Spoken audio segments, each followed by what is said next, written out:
northeast.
Watching the radar on my way back up north around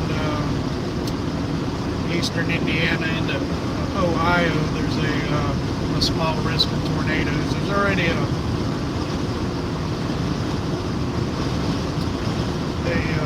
tornado warning radar indicated coming out of eastern Indiana, southeast Indiana, Delaware, Indiana. So a line of storms.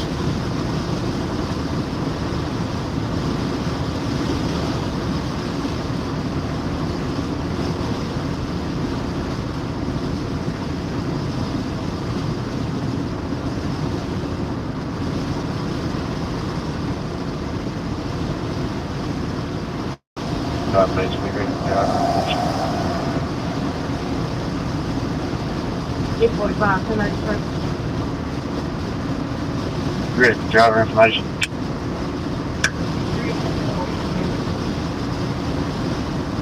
Driver one, last name Thompson, Thompson,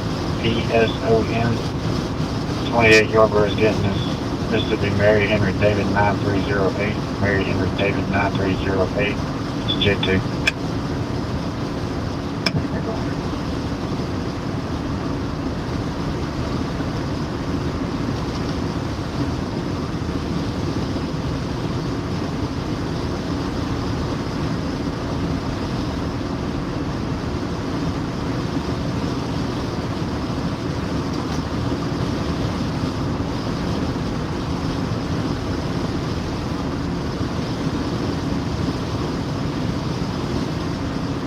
Where I am, it's about an 8-hour drive to get home.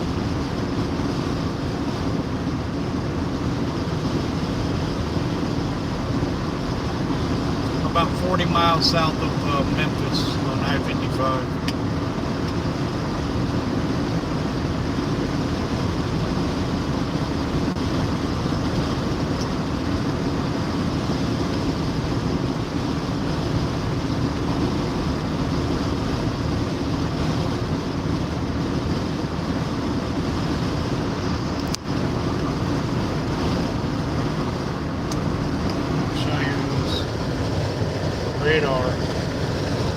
has that tornado warning there in southeast Indiana.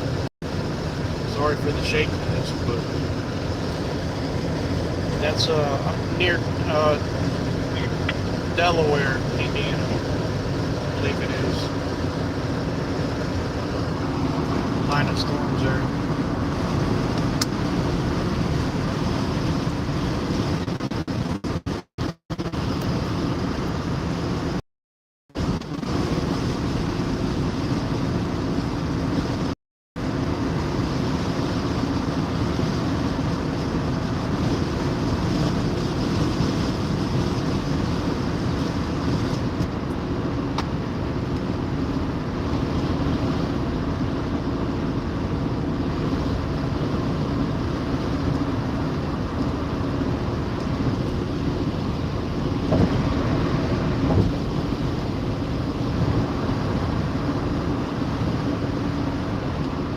There's also a low risk of tornadoes down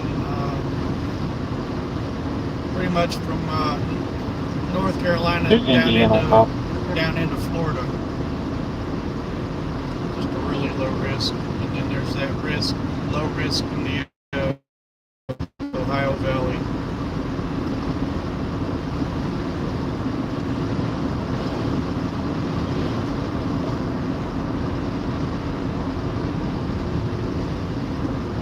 Three.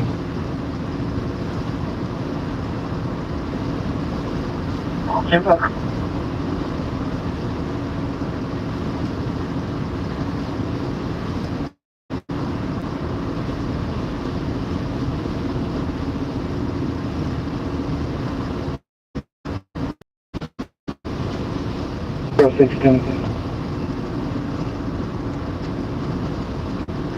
Go ahead. My 306 SO10. SO10 306. Clear for 21. Smith 4.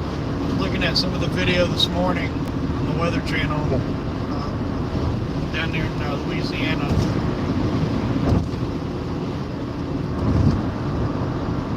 That wedge tornado hit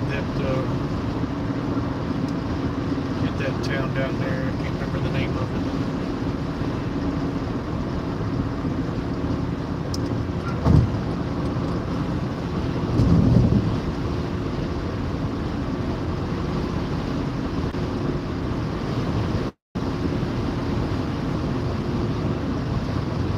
I believe there was one fatality with that one.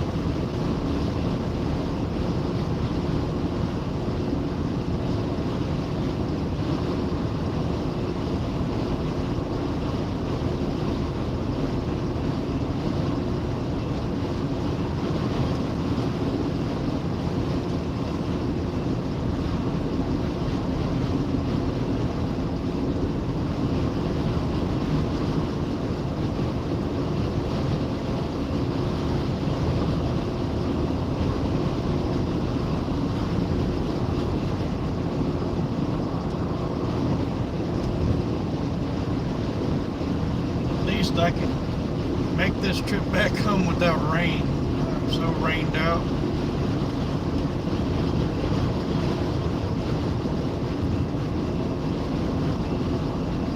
At least I hope to anyway.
Hello, Tim.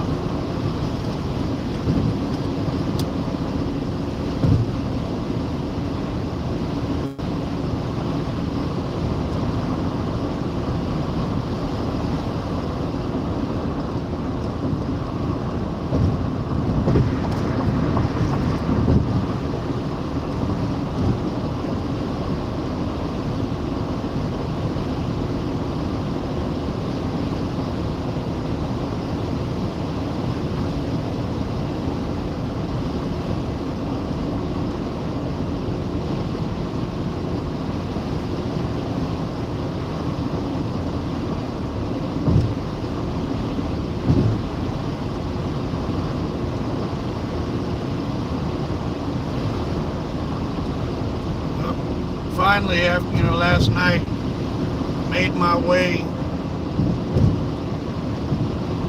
to I-55 after leaving Tuscaloosa area. Got me a room, and I crashed like 10 hours. I just hit the bed and I was out. A long couple days.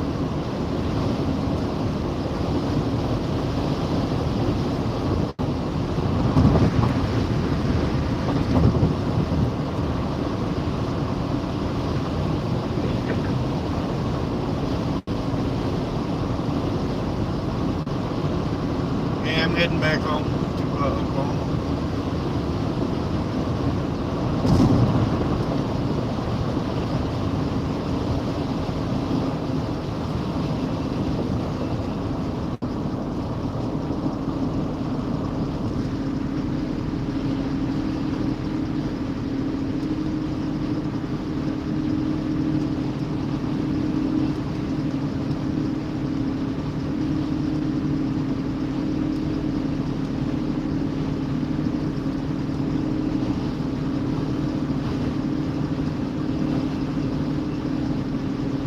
Appreciate that. I'm glad that my live stream was able to help you.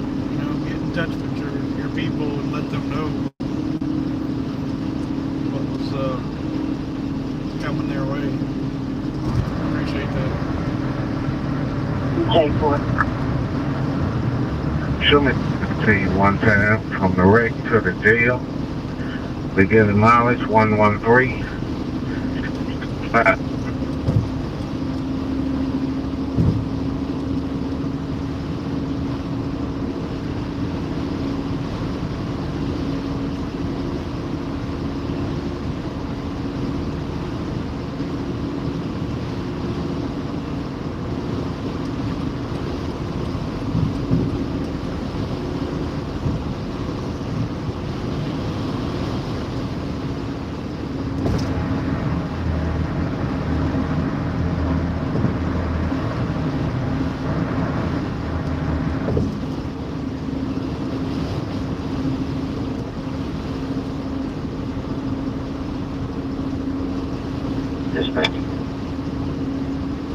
Go ahead.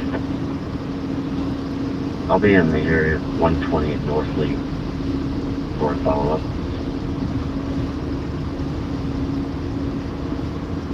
Okay.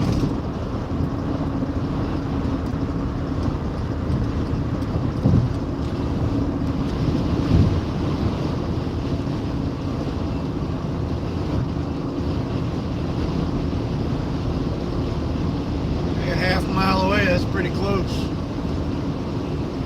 Close enough.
Copy, City. I got parking on.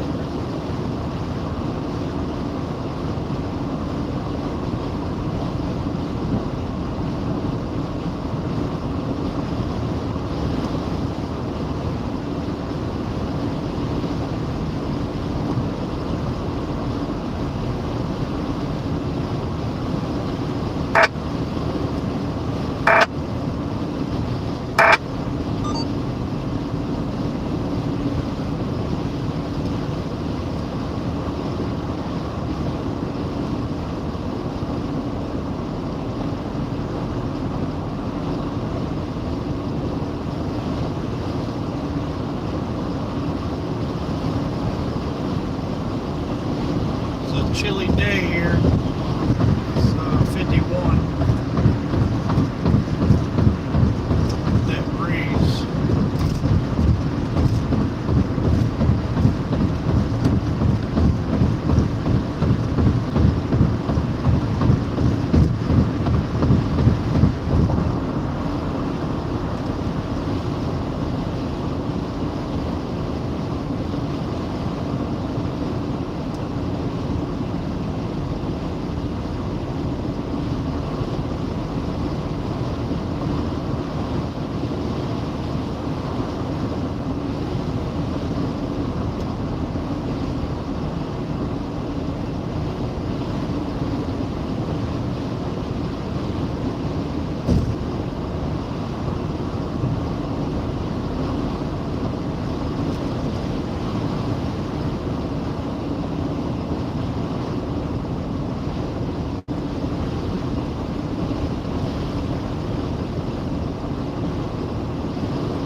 Or something SUV with a drunk guy standing beside it probably tell. Check it out because that vehicle is white. Do it from cops on the soil and get enough. See if we can come back this way.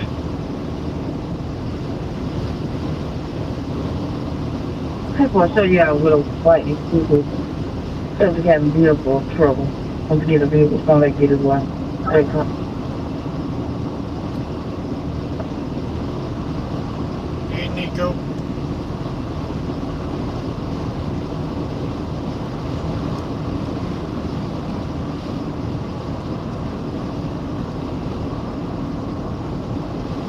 Yeah, it's about an 8-hour drive from where I was.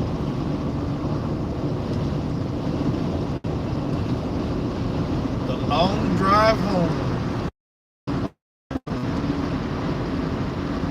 I don't normally stream when I'm on my way home, but I figured I would stop the stream up in case anybody wanted to see the views. I know there's a lot of people from around the world, UK, Australia, Canada, Pick them up and go back for another vehicle.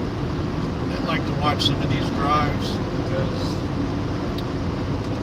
they don't get a chance to see it.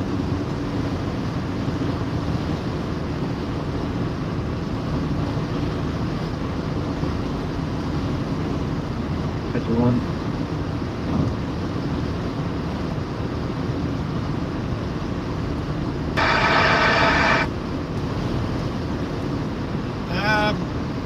I started about 80 miles south of Memphis, off of I-55 is where I started. It's where I stayed last night. Got me a good solid 10 hours of sleep. Yeah, buddy.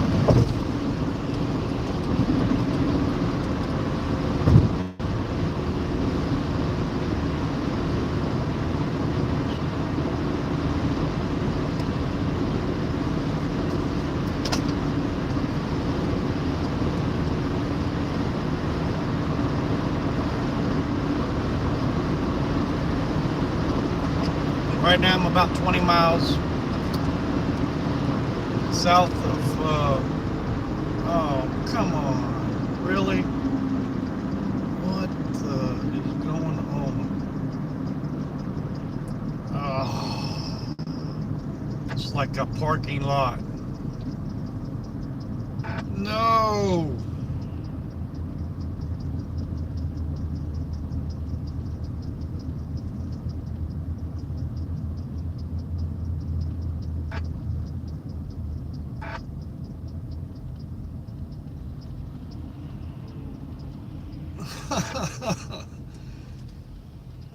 Man. What is that? Is that an accident? Yep. How do you crash? All you gotta do is drive.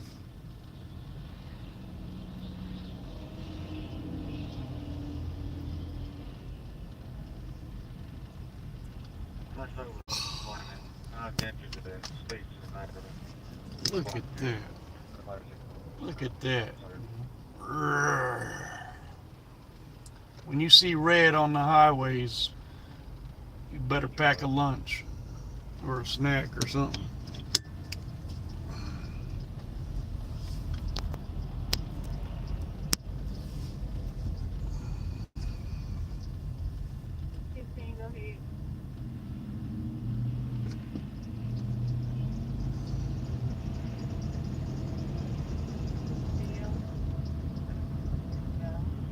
Yeah, this truck, he don't want nobody else moving on up.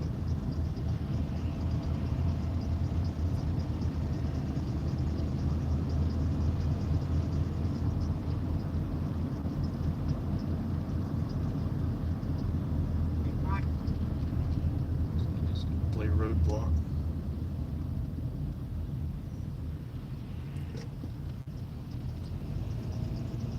Man, I got a squeal in my belt.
So it's up here on the left.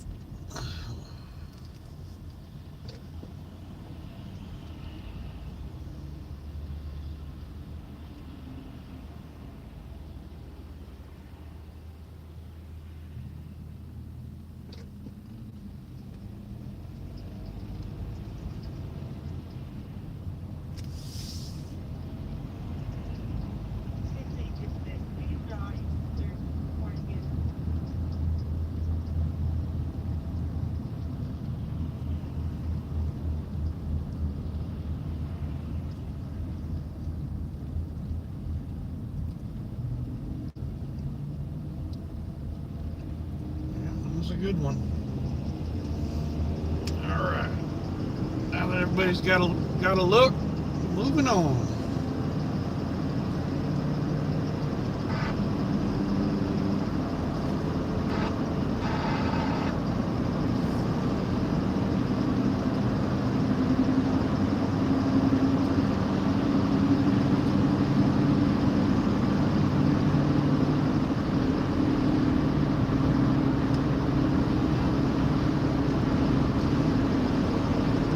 That's not as bad as I thought it was going to be.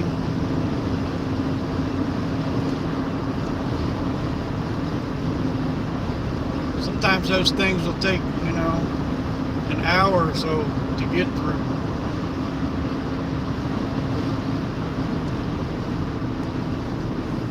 Being that the crash was on the side of the road definitely helped.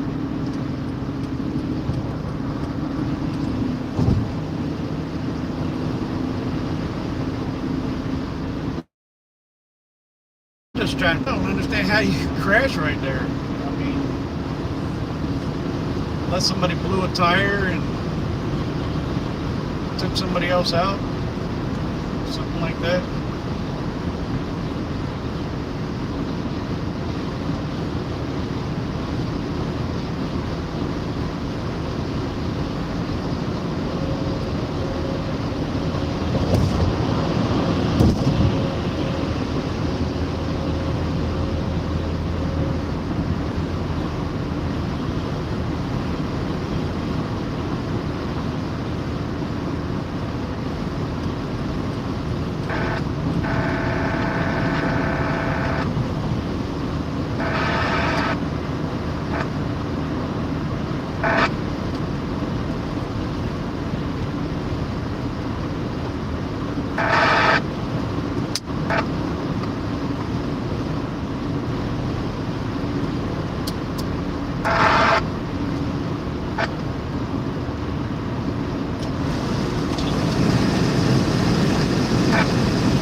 Black in color, middle of the great protection.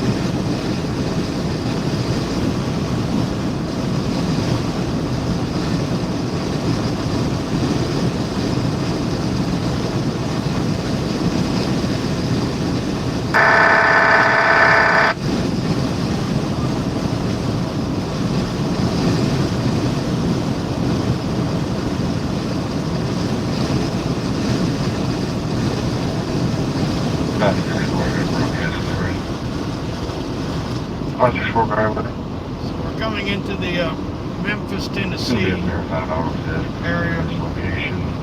We'll get on I-40, start heading west from Memphis.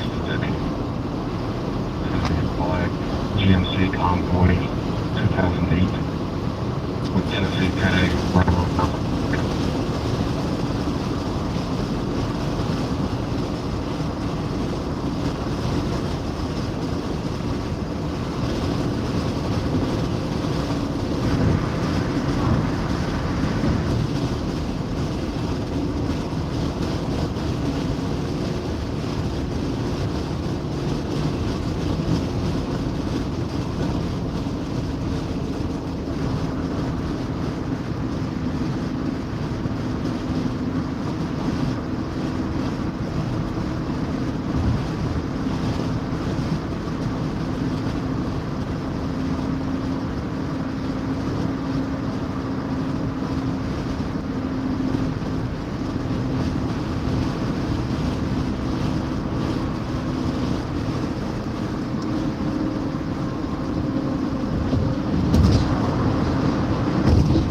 Like there's some drizzle area.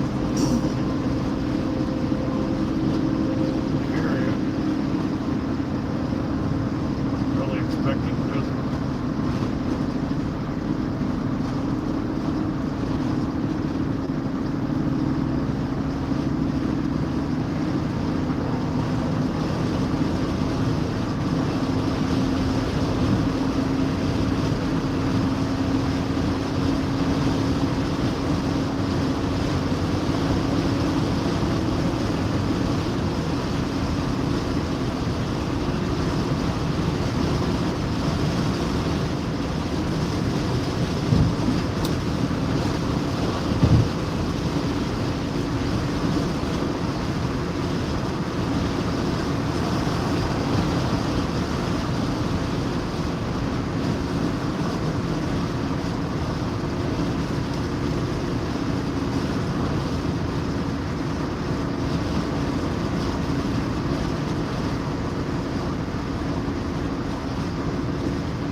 plug it in to the car charger.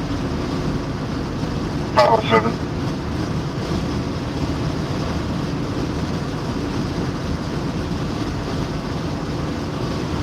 Camera died. He plugged it up in the car to charge. Hey, Parker.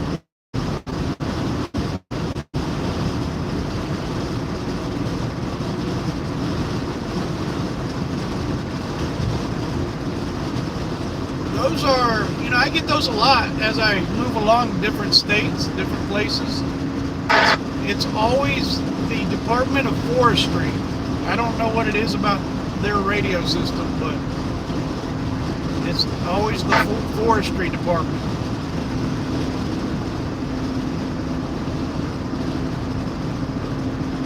So what I have to do is, when I get them, I have to lock them out, so I don't get that no more.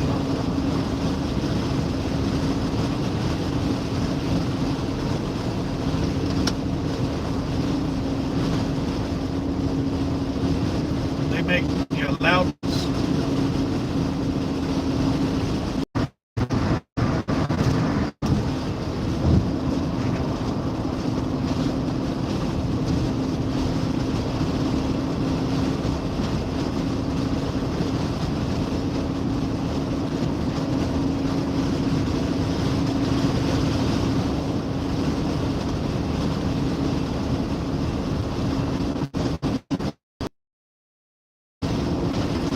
Data through the radio, like from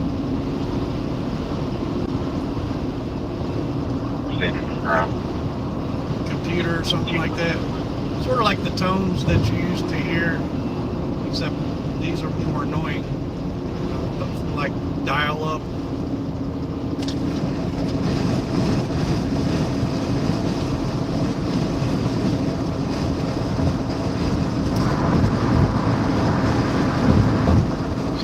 Using, I think, data terminals, and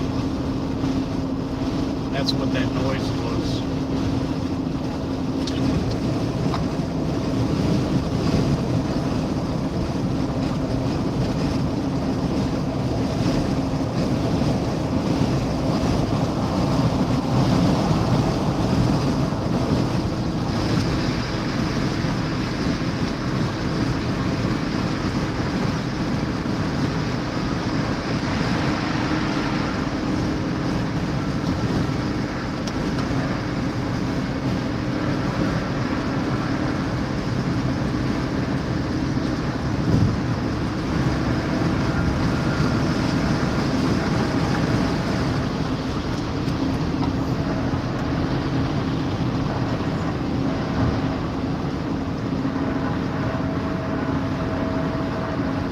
Interest is on confirmed. Please stay present.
Tennessee welcomes you, the volunteer state. Welcome to Tennessee.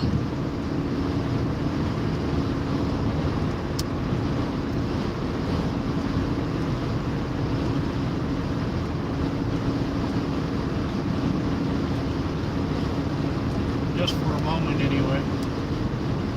Then we'll be in Arkansas.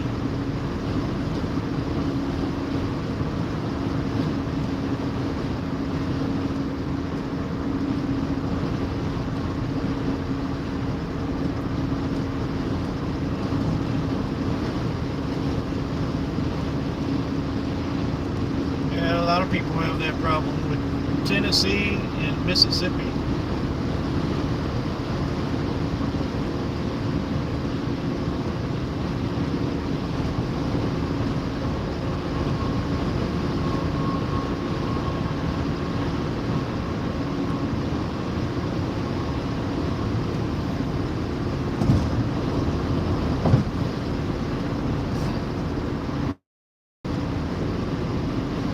Road rage. I don't expect anybody to start anything, not with me.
In half a mile, keep right to continue on I-69. Follow signs for I-240 north at Little Rock.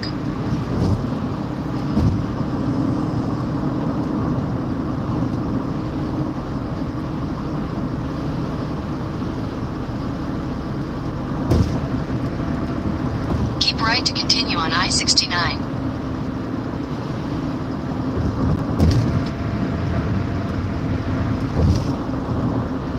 Continue on I-240 north for 5 miles.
so, if I remember right.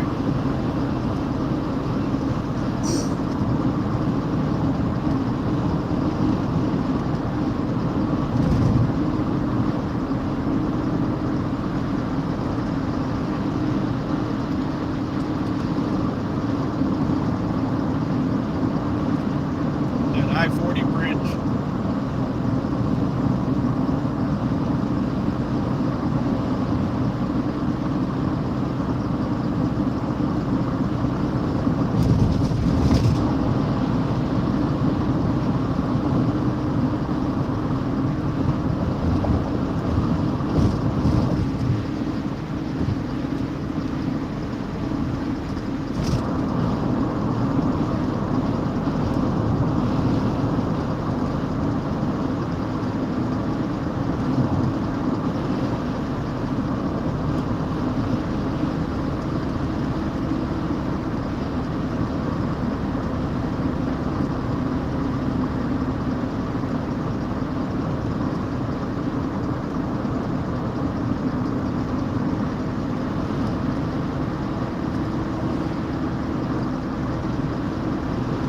In 2 miles, take exit 31 for I-40 west toward Little Rock.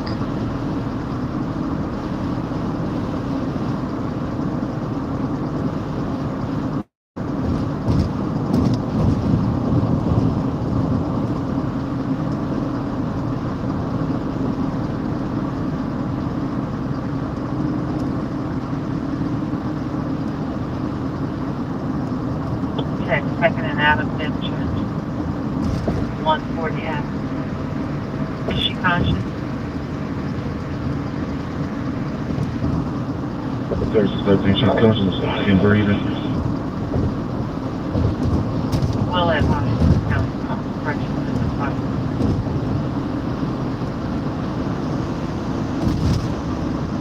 Ford full-size van parked on Tillman for a couple hours on the street. Unknown if it's occupied or not.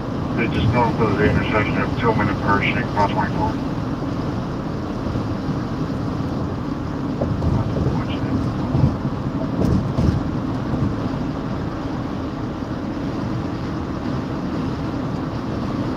Same, 556. 563.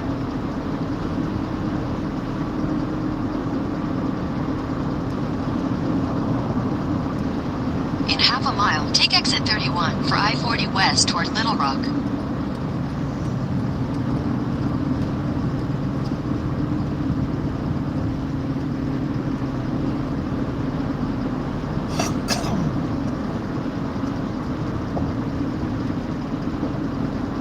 Take exit 31.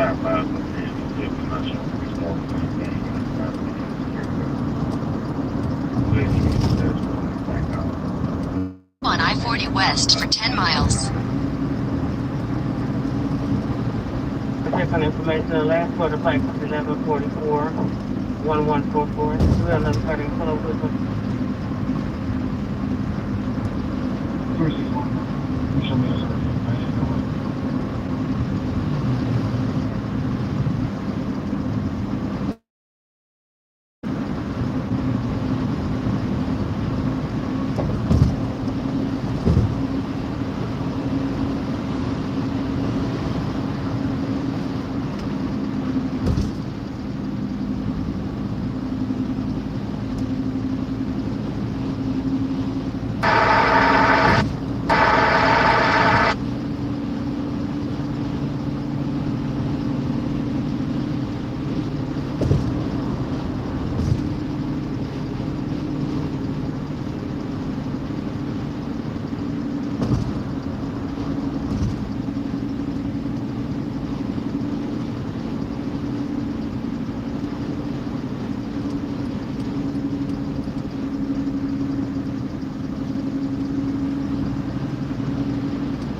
He was going to tell you to move them over. This bridge is pretty at night. It's all lit up, different colors.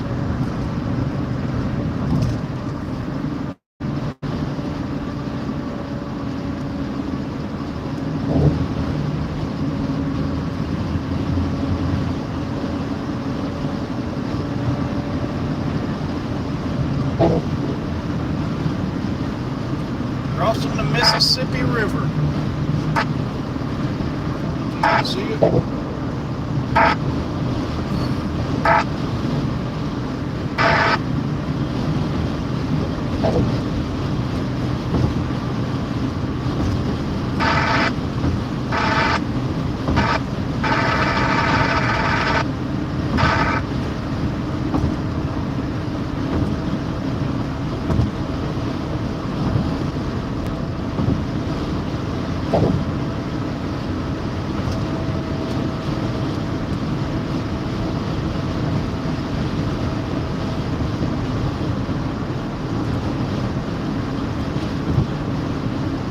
Welcome to Arkansas.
Whoa! What? Y'all see that?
Come on, people. The speed limit's 75, not 60. Let's get on down the road.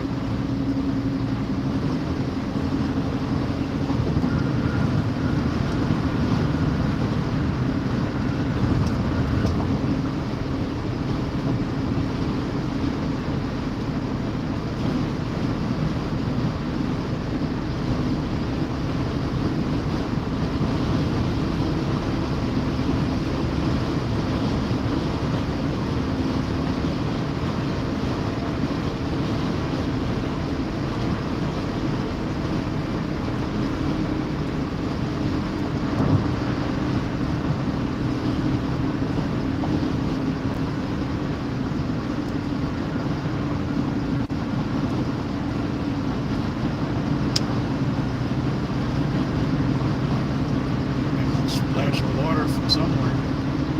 Just out of the blue.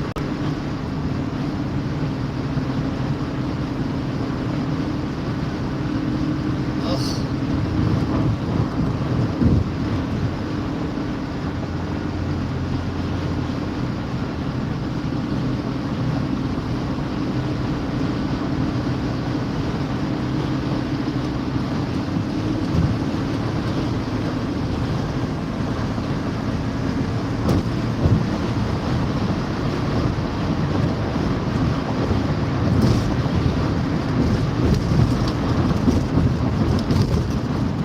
Door 3816 Jasmine Drive. No, well, people like they Jeez. see them in the back of the van. He's standing by. I can find a silver 4x4.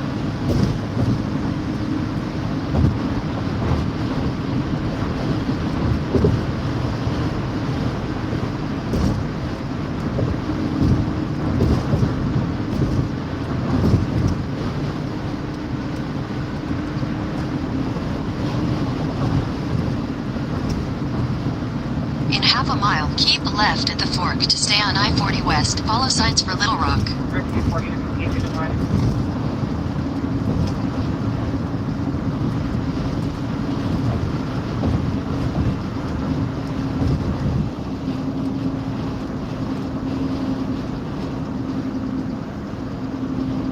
Keep left at the fork to stay on I-40 West.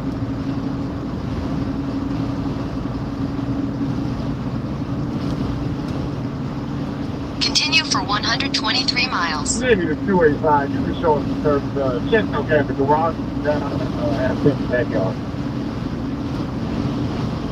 Check please, I'll go further, sir.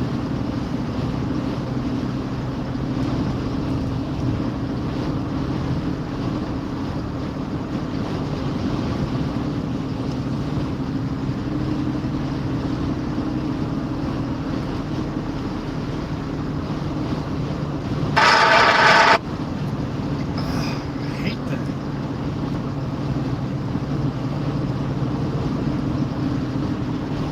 Oh man, we're just in a clog. The road is clogged.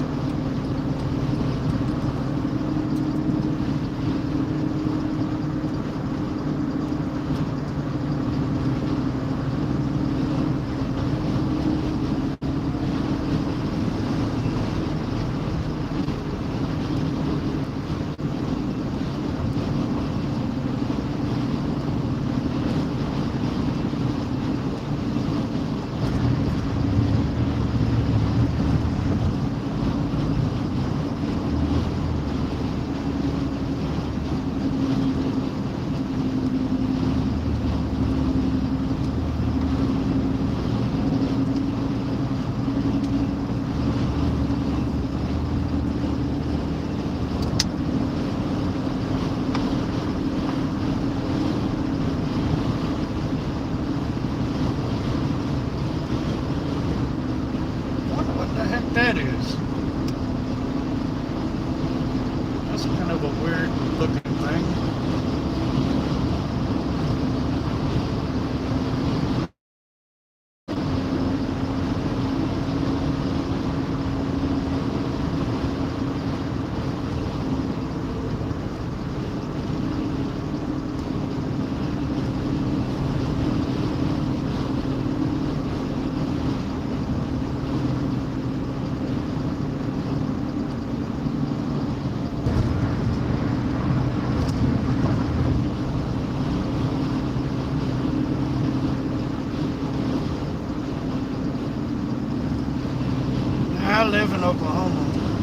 chase is over. Nothing else to chase.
It looks like a white light doing an extremely high rate of speed.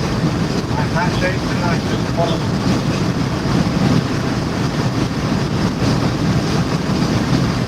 Yep.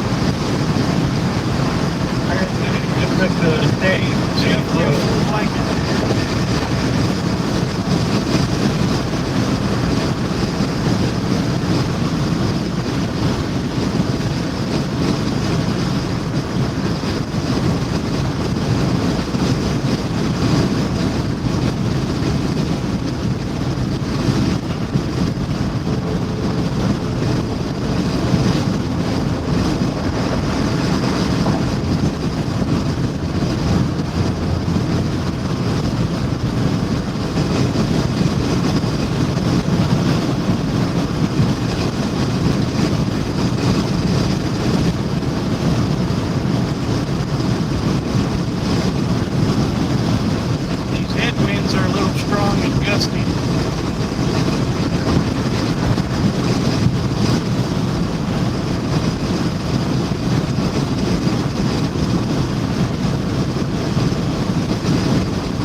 Portland, South Carolina, Union, Mary, 9:30. Union, Mary, 9:30, South Carolina.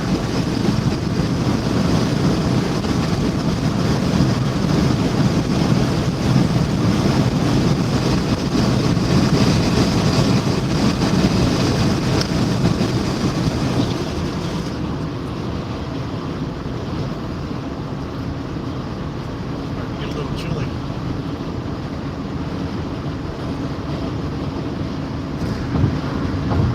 And that's okay.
Like there's a tornado warning now down there near just west of Valdosta, Georgia.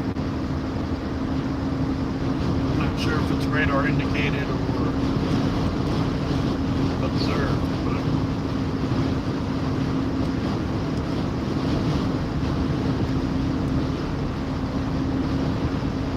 looks like it's just to the east,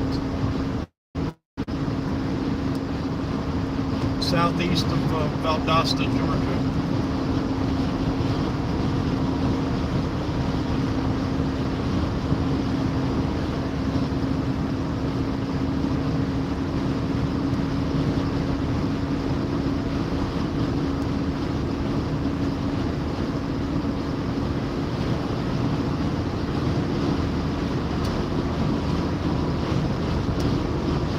Oh yeah, that thing on the flatbed. That's what I figured it was. Some part of a transformer. That was a big one.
I-40 is definitely one of the busiest interstates in the country.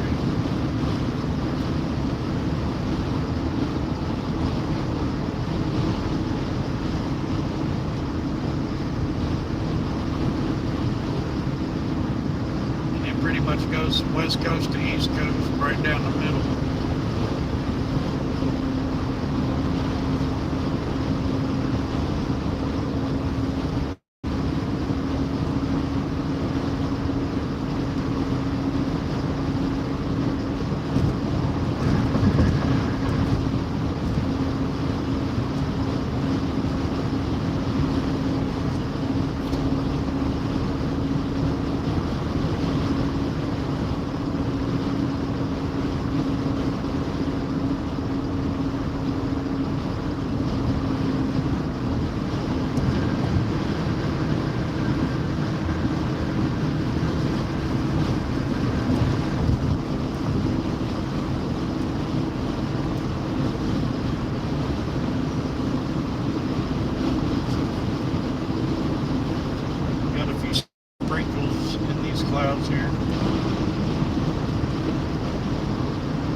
all those storms up there in Ohio, going into West Virginia and southwest Pennsylvania. The whole area is under a tornado watch now.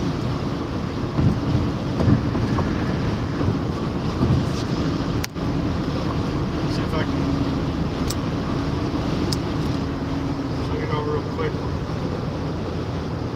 So that whole area right there, they're all under tornado watch boxes. Those storms are starting to pop. There's several severe thunderstorms already. One of them I was looking at's got a pretty good hail core. So up in that area, might get busy.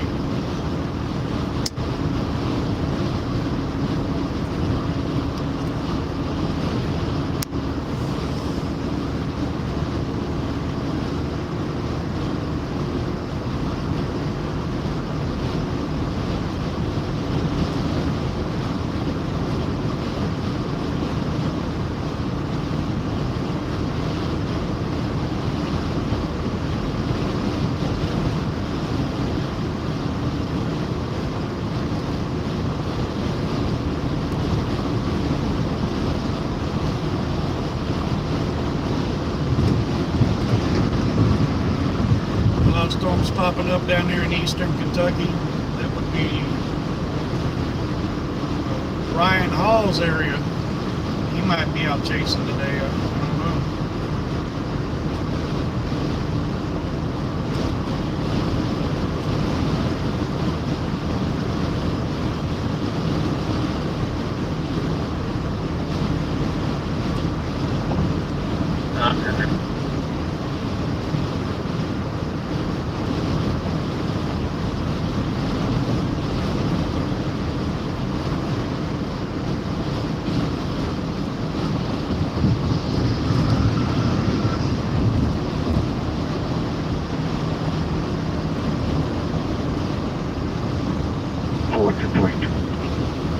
Good morning, one of them.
See a lot of these farmers' fields are all flooded out. We're going.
those annoying rides home.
There's a speed trap ahead.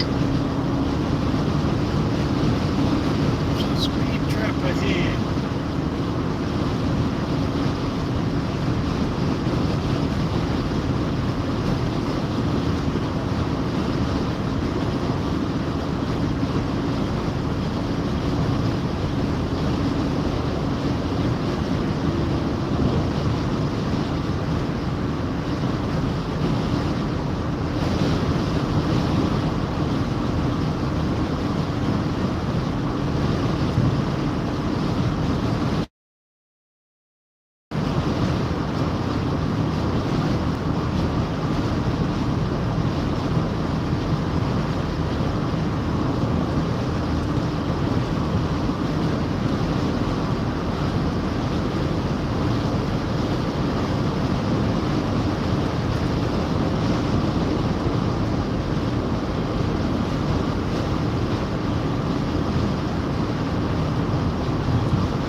I saw it the first time.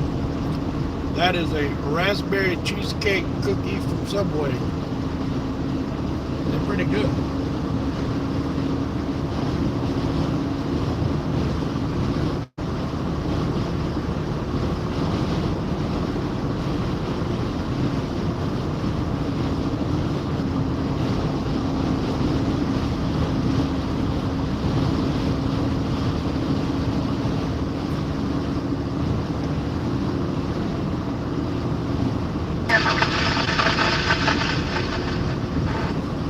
Yeah, I recommend you try them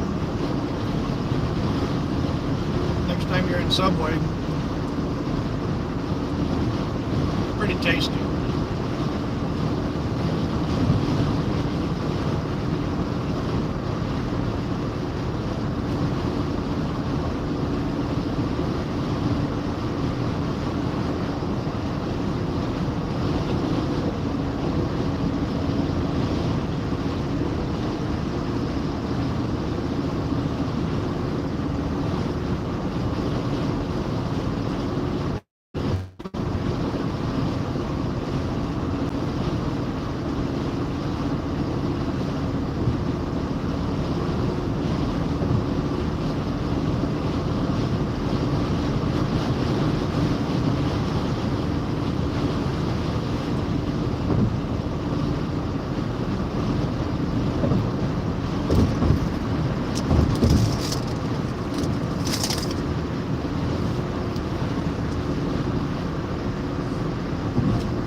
experience on campus is becoming much less interesting.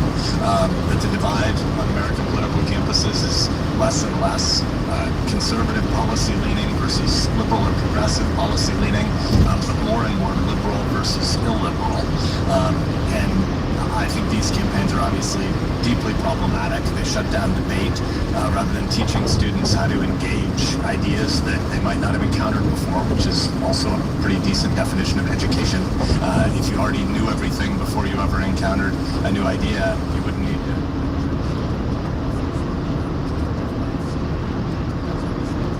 So I can't listen to music, obviously, because of copyright.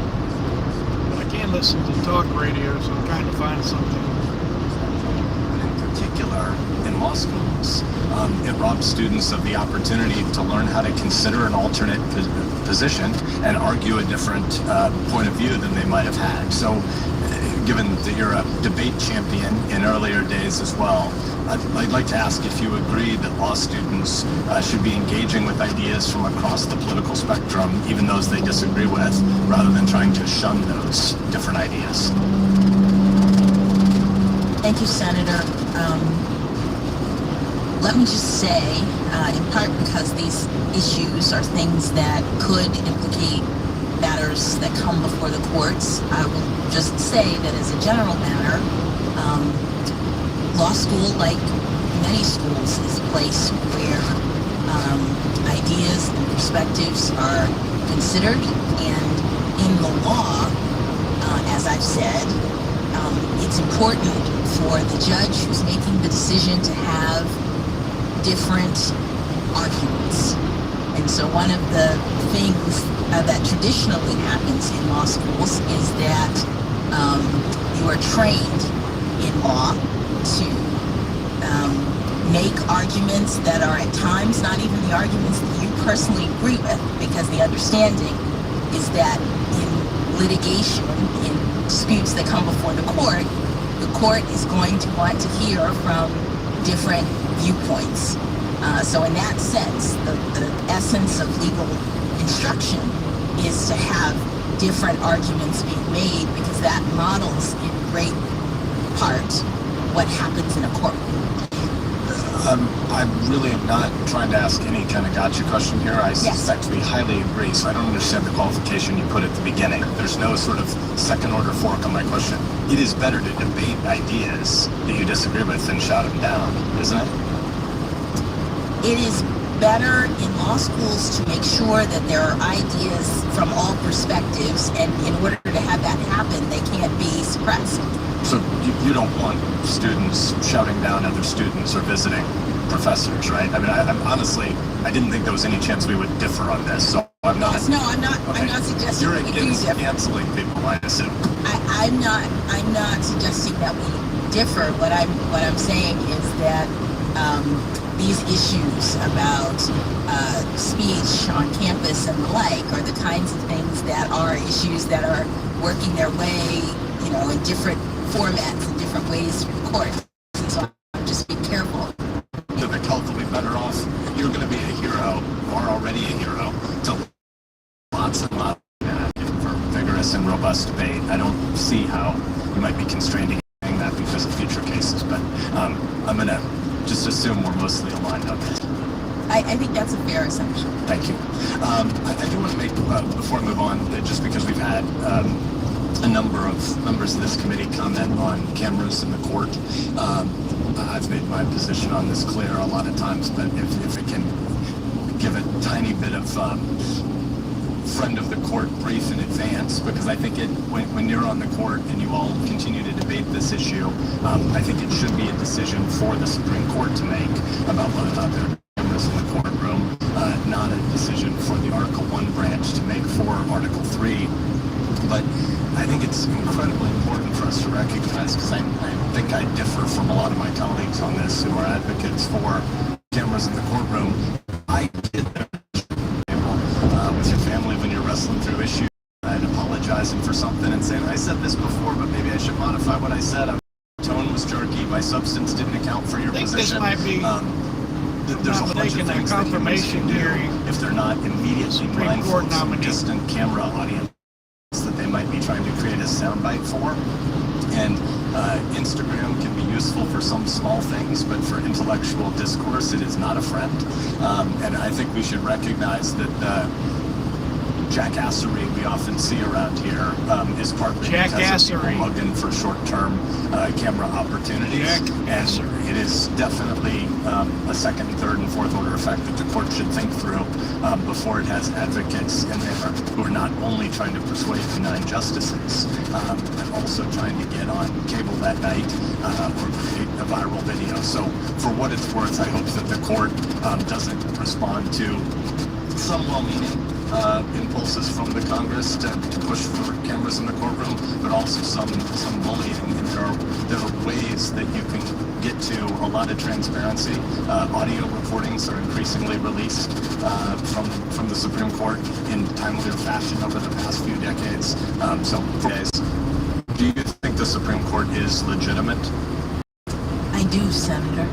And so some of the ways that the court has been derided and called illegitimate by members of this Senate include, over the course of recent days and weeks, quote, leans into extreme partisanship, leads into extremism, twists the law, threatens basic liberties, has been hijacked by Republicans. These kinds of attacks undermine the public's trust in the court. We need the public to believe in the legitimacy of its government, including all 3 branches. So I would ask you, do you agree with these characterizations of the court that have been levied in this room over the last few days? Senator, I have nothing but respect for my former judicial colleagues, my current judicial colleagues, and hopefully my future judicial colleagues. I do believe that we need legitimacy. I've said that that's the currency of the court, and I look forward, if I'm confirmed, to joining the institution. So do you think there could be any opinion that would be handed down this term that could undermine the legitimacy of the court? Senator, I think the Supreme Court makes its determinations, and all of them are precedents, and they are entitled to respect.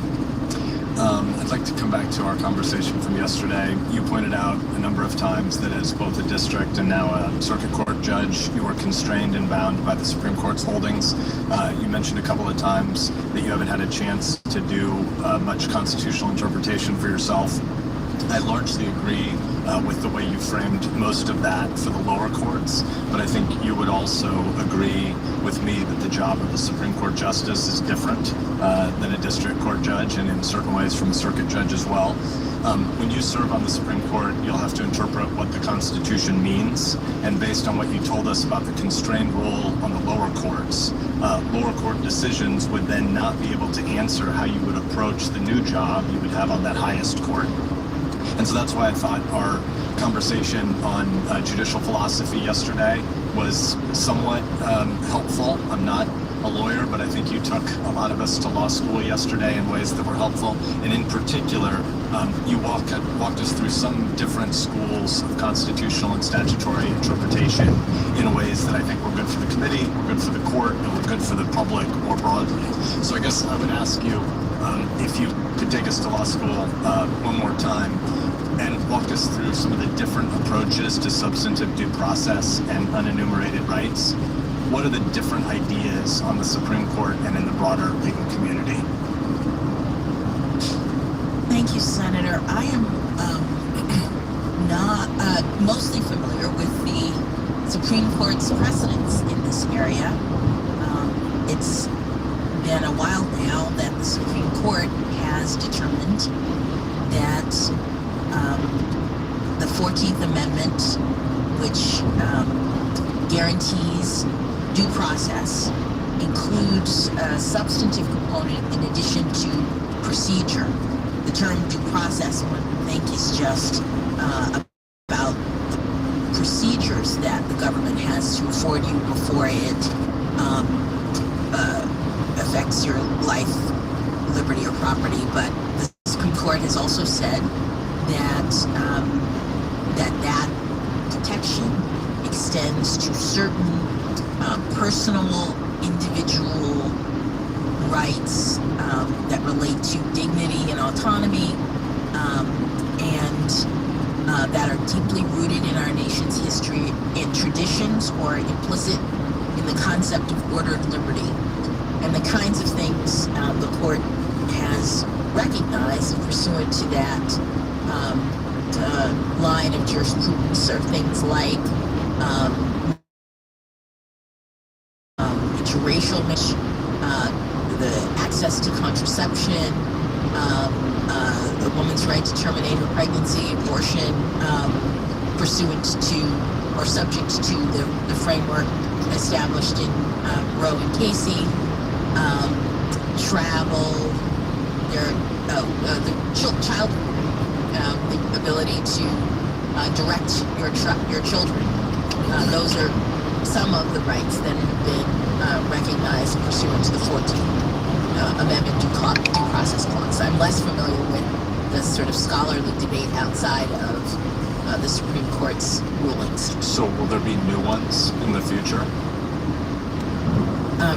Senator, I am not able to forecast. In every case, the Supreme Court is looking at a particular set of circumstances consistent with the Article 3 requirement that the court look only at cases and controversies. So it would depend on what cases came before the court. So I think that gets at the challenge here that you and I have been going back and forth on over the course of a couple of weeks, because I get the modesty points about being on the district court, but it seems pretty important to understand what the limits might be as a justice. And so I think this morning, again, you stated that I think the quote was that your judicial philosophy is your methodology. But I think that a judicial philosophy of some kind is necessarily an input into your judicial methodology and into every justice's actual jurisprudence on the court. And that's why I think it's important for us to unpack that, because the philosophies that you've outlined for the committee, again, I think yesterday's back and forth that you and I had on Breyer v. Scalia,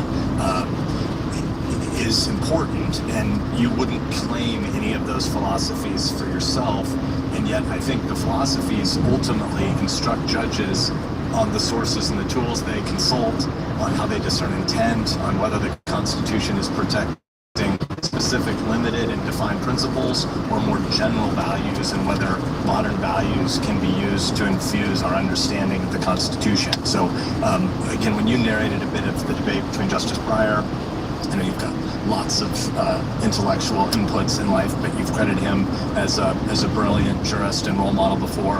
And the Scalia debates, you didn't really tell us who you thought got the better of the argument. And so I think throughout these 2 days, you focused a lot on what the Supreme Court has said, and I think that is helpful and important. But I've been also trying to get at what you think the limits might be on what Justice Jackson would be constrained by. So I believe we still haven't heard your judicial philosophy, and I wish I'd made more progress with you on that. But what we do know on a personal note is that these committee 3 days have been very long, and I want to thank you. We got to have a nice conversation with your parents and your whole family for what you've endured, and for spending time with us, and obviously wish best wishes to you and your family. Thank you, Judge. Thank you. That was Nebraska Senator Ben Sass. Richard Blumenthal, Democrat from Connecticut, is up next. Thanks, Mr. Chairman. Good afternoon. Good afternoon. Judge Jackson. I know your birthday, September 14th. Yes, sir. You have the happy coincidence of birthday with Constance Baker Motley. Yes, sir.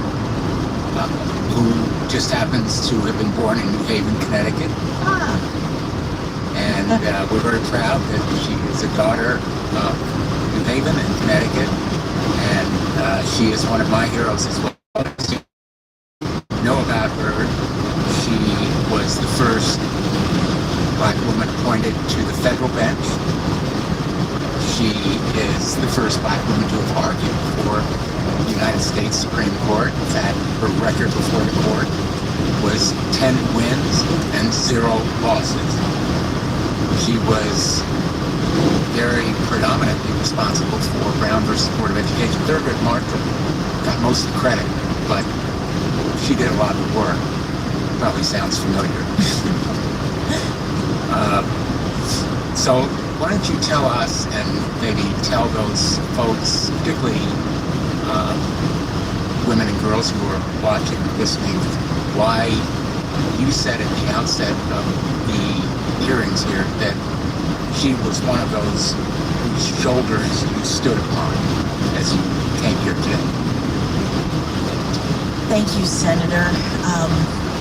Well, in addition to the fact that we share a birthday, which I discovered when I was in law school and thought, what a happy coincidence in terms of someone who I so admired, and secretly at that point I was thinking maybe I might want to be a judge, so it was a wonderful coincidence.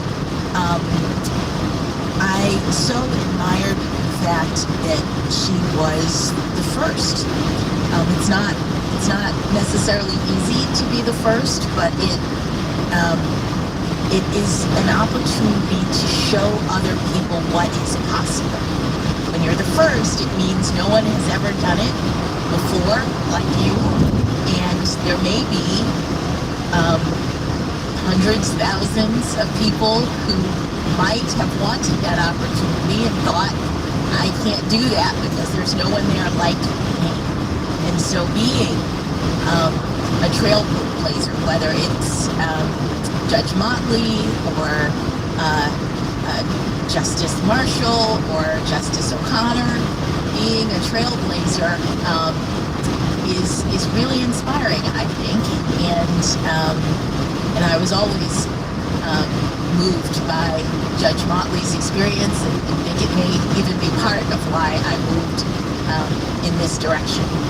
Well, it is inspiring, and I hope that your very inspiring story will make it possible for a lot of others to think it not secretly, but say it out loud and aspire to it, because it's what this country needs. And fortunately, President Biden has recognized it in the nominees that he's put before us, and we've tried to work with the great leadership of Senator Durbin to confirm people of real merit, the kind of qualifications in intellect, character, and depth and warmth that you bring to us today. I want to talk a little bit about Hollywood. Yeah, this is the reason why those dreams now are realities. the Senate hearings, More people confirmation hearings have the for right to vote, at least until the Supreme Court nominee.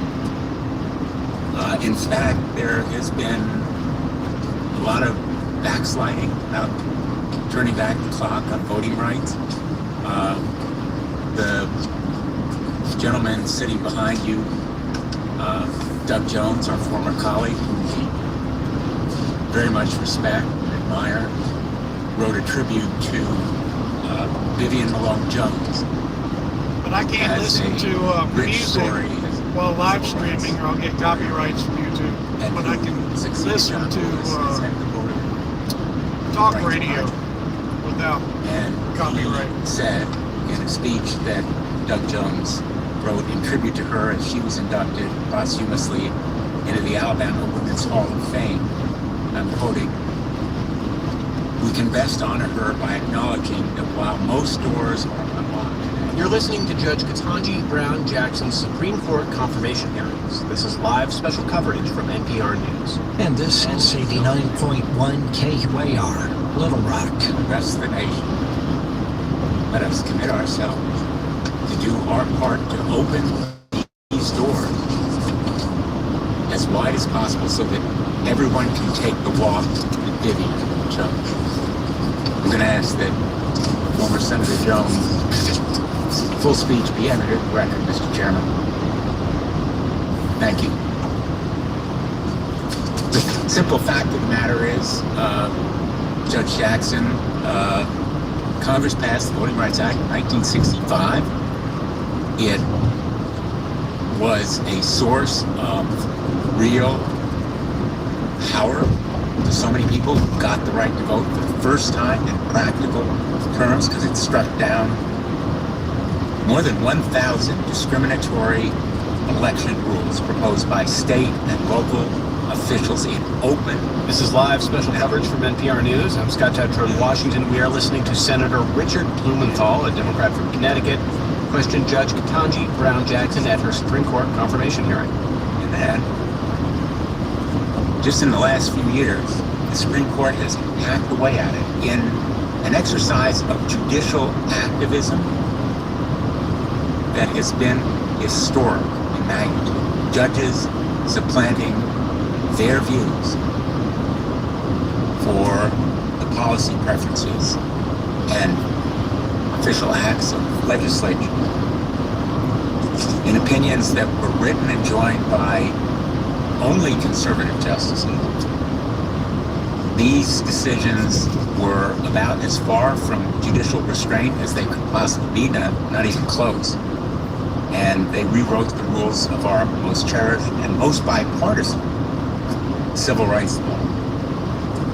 You know the cases: Shelby County, Brnovich versus Democratic National Committee.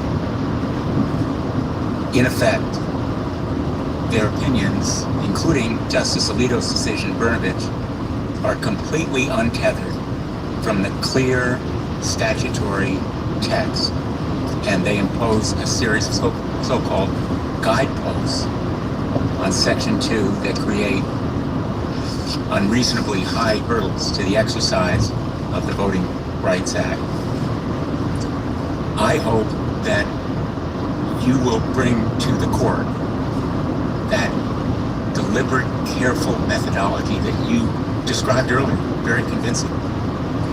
It is part of your judicial philosophy in the sense that it's your approach to cases.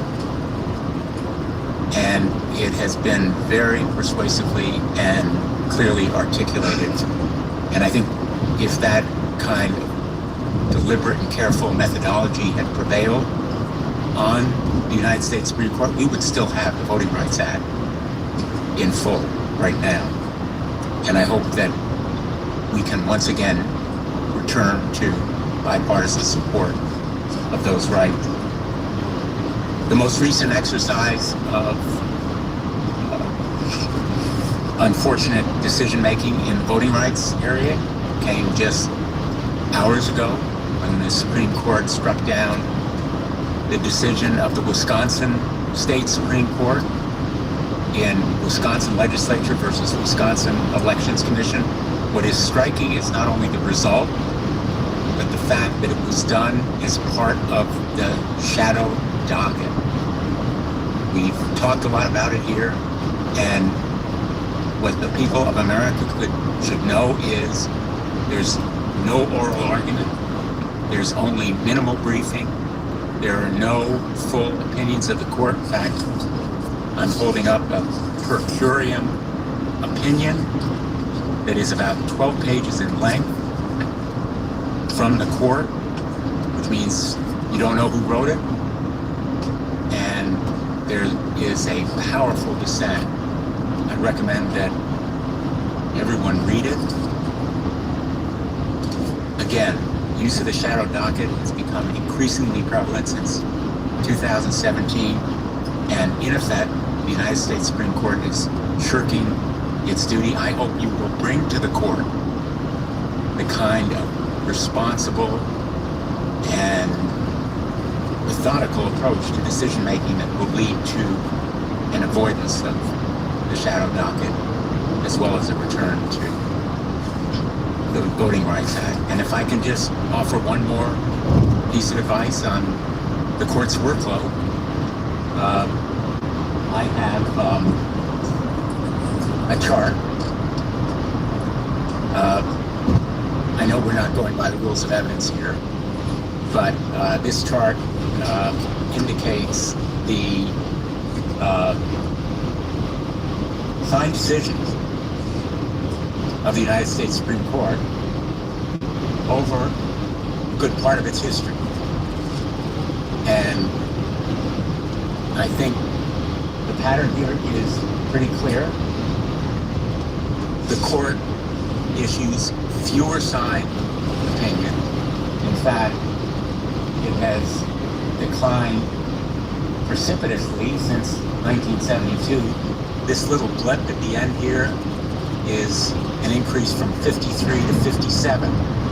But you can see it's only a fraction of what the court used to do in signed opinions. Even from the time when I was a law clerk, it's diminished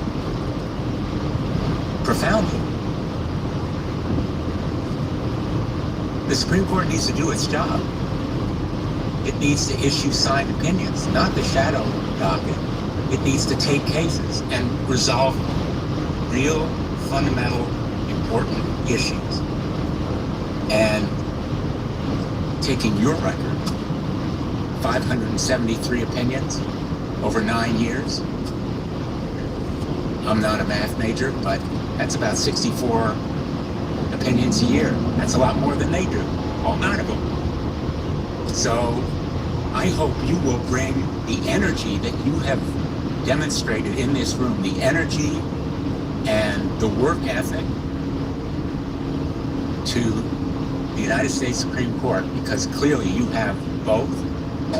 And I think the court is very much in need of it, as it is some of the other great qualities, intellect, character, that you have demonstrated here. Just a couple more points, if I may. You were asked earlier about dissents.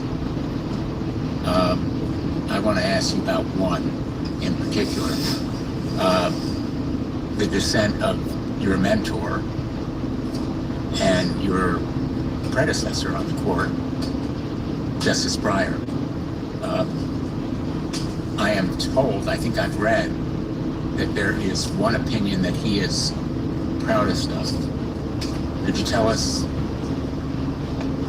what you recall it being, if you know? Senator, I'm not able to answer that question.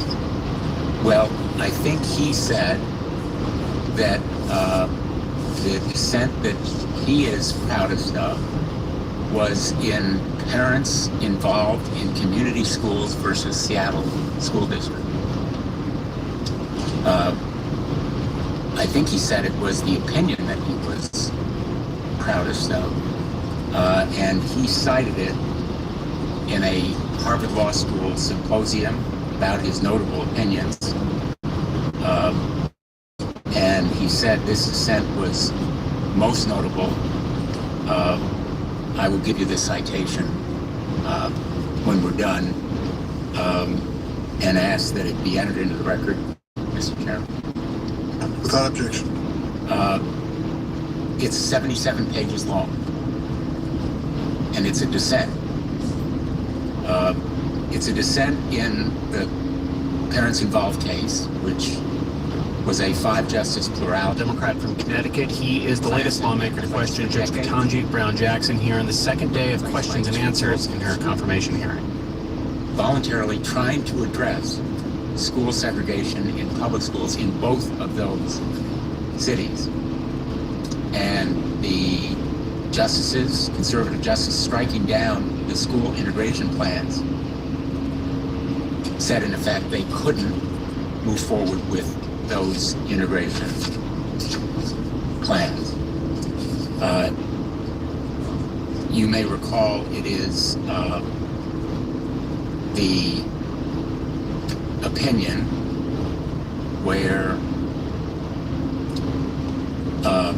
Chief Justice Roberts said, very famously, the way to stop discrimination on the basis of race is to stop discrimination. Stop discriminating on the basis of race. Justice Breyer, in dissent, which reminded me of a lot of what you've said here this week, wrote, quote, "I do not claim to know how best to stop harmful discrimination, how best to create a society that includes all Americans, how best to overcome our serious problems of increasing de facto segregation. But as a judge, I do know that the Constitution does not authorize judges to dictate solutions to these problems. Rather, the Constitution creates a democratic political system through which the people themselves, through their legislators, must together find answers. The court should leave them to their work. I think that's the philosophy that you've articulated here today, the judicial philosophy of separate branches of government, as you so eloquently, governor's decision, and to stay in its lane, as you have put it so well. The fact is, there has been a lot of progress, and we see it in this hearing. But there is a lot of work still to be done, and there's a lot of reason for folks to feel even rights and on resegregation in some areas. So I am really excited, as I've indicated, and joyful at the great landmark and the historic accomplishment that your nomination represents and reflects. And I hope, as I've said, that not only will you make the court look more like America, but hopefully think more like America. And I want to thank you for your very hard work, all of what you personally have done, because you as a person have done it. And history has given you this opportunity. Your parents have helped to make it possible. Your family story is so powerful, but you've really earned it. And we're grateful to you for providing all of us that role model. Thank you, Mr. Chairman. Thank you, Senator Blumenthal. Senator Hawley. Thank you, Mr. Chairman. Judge, good to see you again. See you, Senator. This is Missouri Republican Josh Hawley. Up next, questioning Judge Ketanji Brown Jackson. Of his time in questionings about United States versus Stewart. This is the case where Neil Stewart tried to cross state lines to rape another person's 9-year-old daughter. He had 6,700 images and videos of egregious and brutal child pornography. The government recommended 97 months. The guidelines said 97 to 121 months.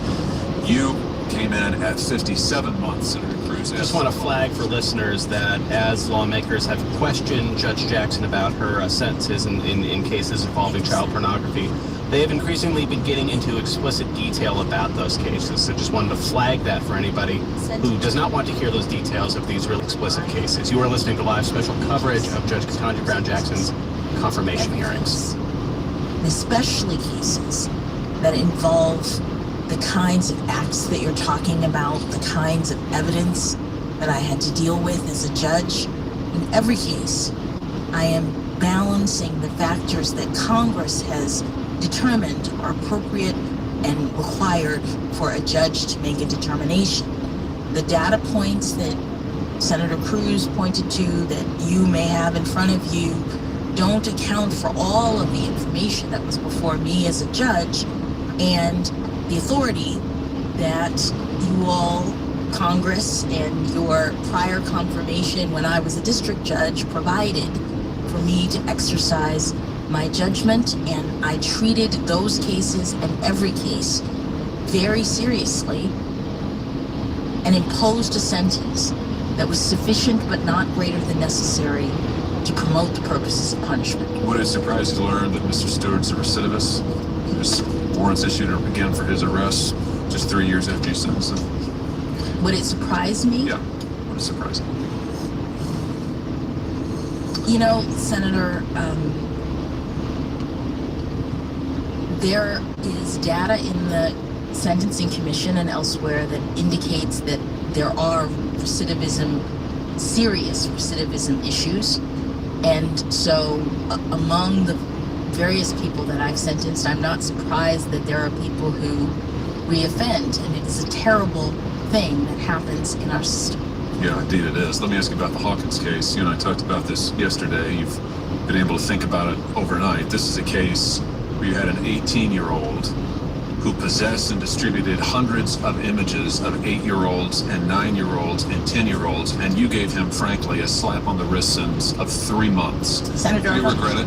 I don't remember whether it was distribution or possession. In It was the law, both. Do you regret it? in the law, there are different crimes that people commit Judge, you in gave him this 3 area. months. My question is, do you regret it or not? Senator, what I regret is that in a hearing about my qualifications to be a justice on the Supreme Court, we've spent a lot of time focusing on this small subset of my sentences, and I've tried to explain. You regret that many we're focusing on times. your cases? I don't understand. No. I'm talking about the fact that you're talking about Child pornography 7 cases.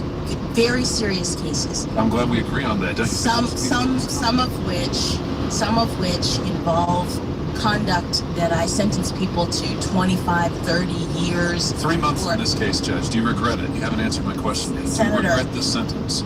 Senator, I would have to look at the circumstances.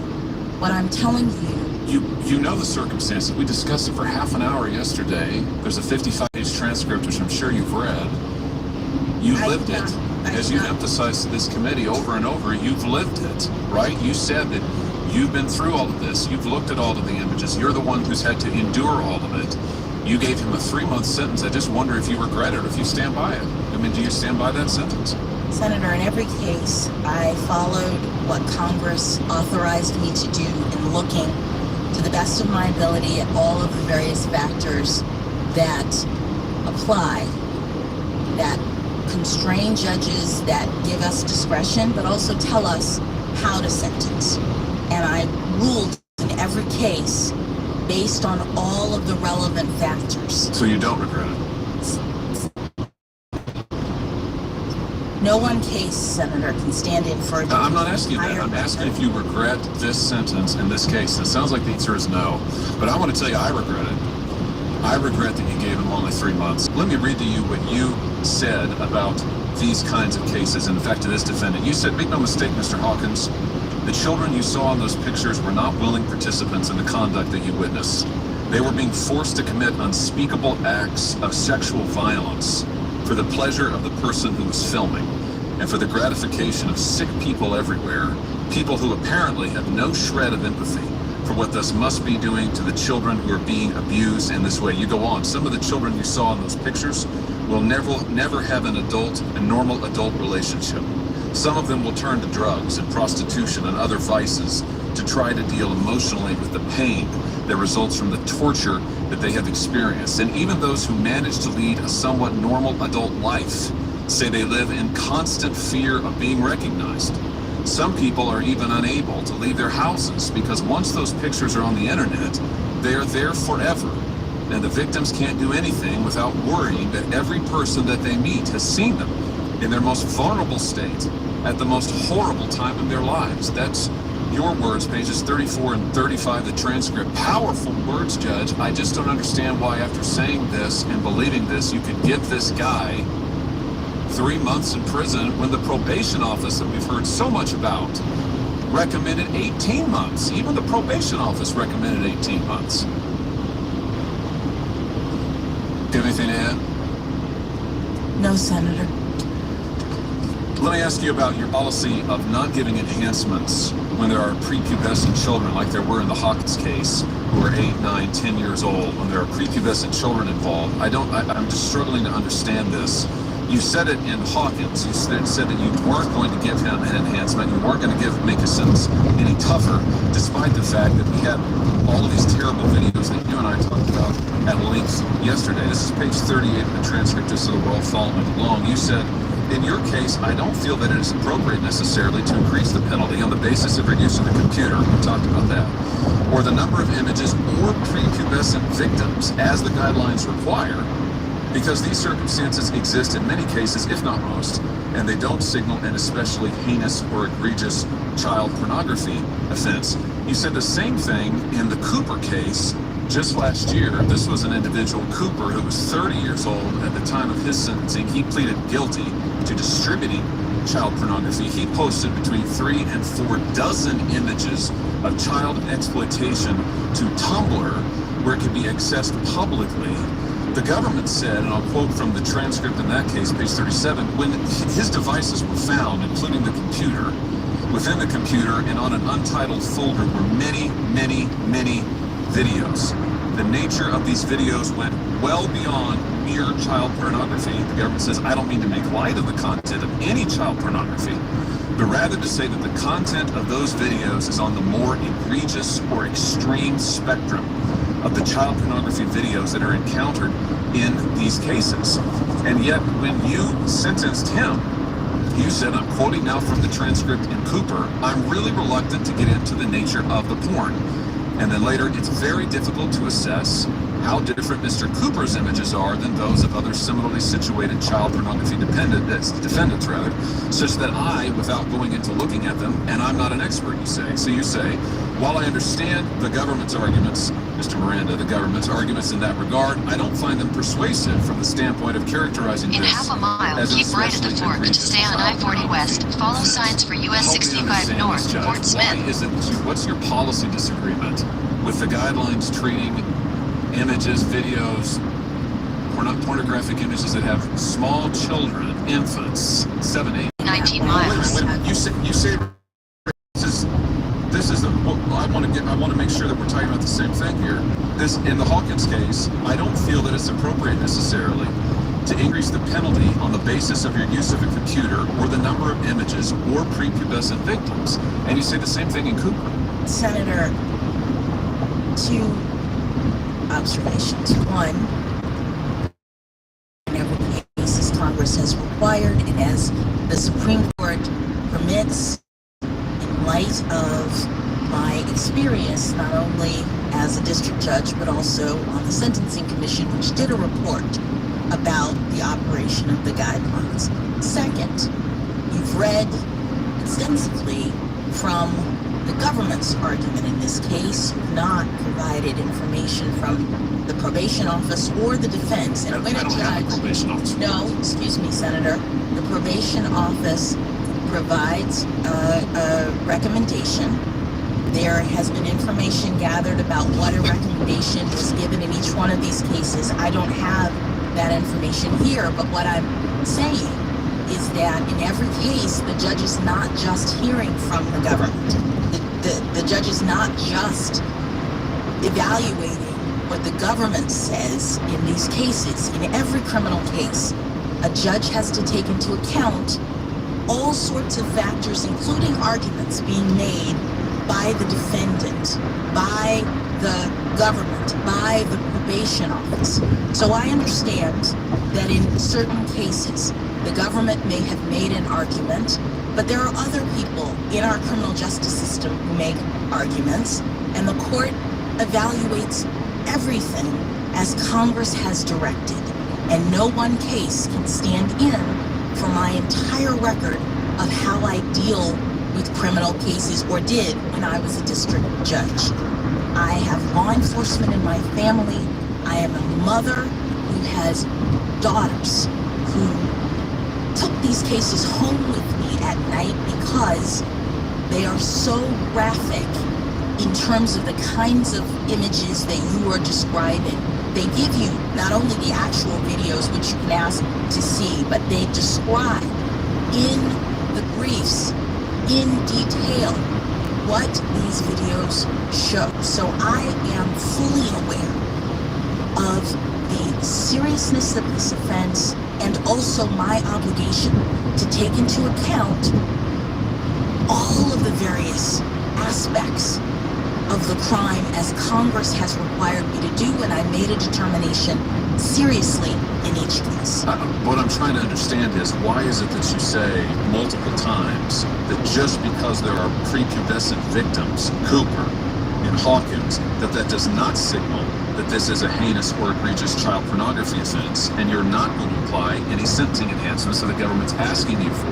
The sentence gets to be less because you say, I'm not going to apply. The government asked for enhancements related to prepubescent children, related to the nature of these images. You say, I'm not going to apply it. But what you're telling me is, I guess, that you don't have a policy objection? I mean, why didn't you apply the enhancements as they were asked for? Senator, I've answered this question many times from many senators who've asked me, so I'll stand on what I've already said. So you have nothing to add about why these crimes, why these images, in your view, do not signal an especially heinous or egregious child pornography offense. That's Hawkins. You say Cooper. I understand the government's argument, but I don't find them persuasive. It's In pretty fact, nice they were out right prepubescent now. children from the standpoint of characterizing this as an especially egregious child pornography offense. That's page 58. Let me ask you this. You said to Senator Graham earlier today that you were trying to do what's rational, and you didn't, in sentencing in these cases, and you didn't think it was rational to sentence people who had thousands of images by using a computer to the sentencing guidelines, to the mandatory range. I'm sorry, it's not mandatory, to the no longer mandatory range, the discretionary range. No, Senator, I said the guidelines system is designed to be rational. Okay, so let me ask you this. Why isn't it rational to sentence people who have thousands of images on a computer to more time as opposed to somebody who has one or two pictures in the mail? In other words, the more images there are, why wouldn't you want to sentence that person to more time rather than less? Why isn't that rational? Senator, I've answered this question, and I'll stand on what I already answered. So, but your answer is what? I mean, refresh my memory.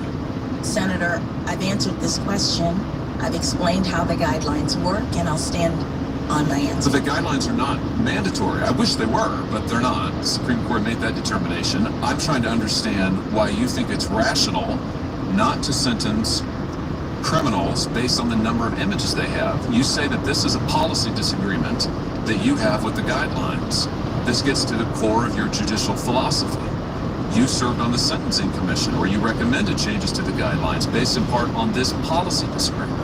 So I think it's relevant and indeed vital we understand what the policy disagreement is. That's what I'm trying to get at. Senator, I previously explained what the policy disagreement is, and I will stand on my answer. So you're not going to answer my question? No, I've answered your question in my answer. You haven't answered my question. I'm sitting here asking you, and you're declining to answer. I've explained how the guidelines work. I've explained that the guidelines were developed at a time in which the commission of this crime was different. Today, I've explained that Congress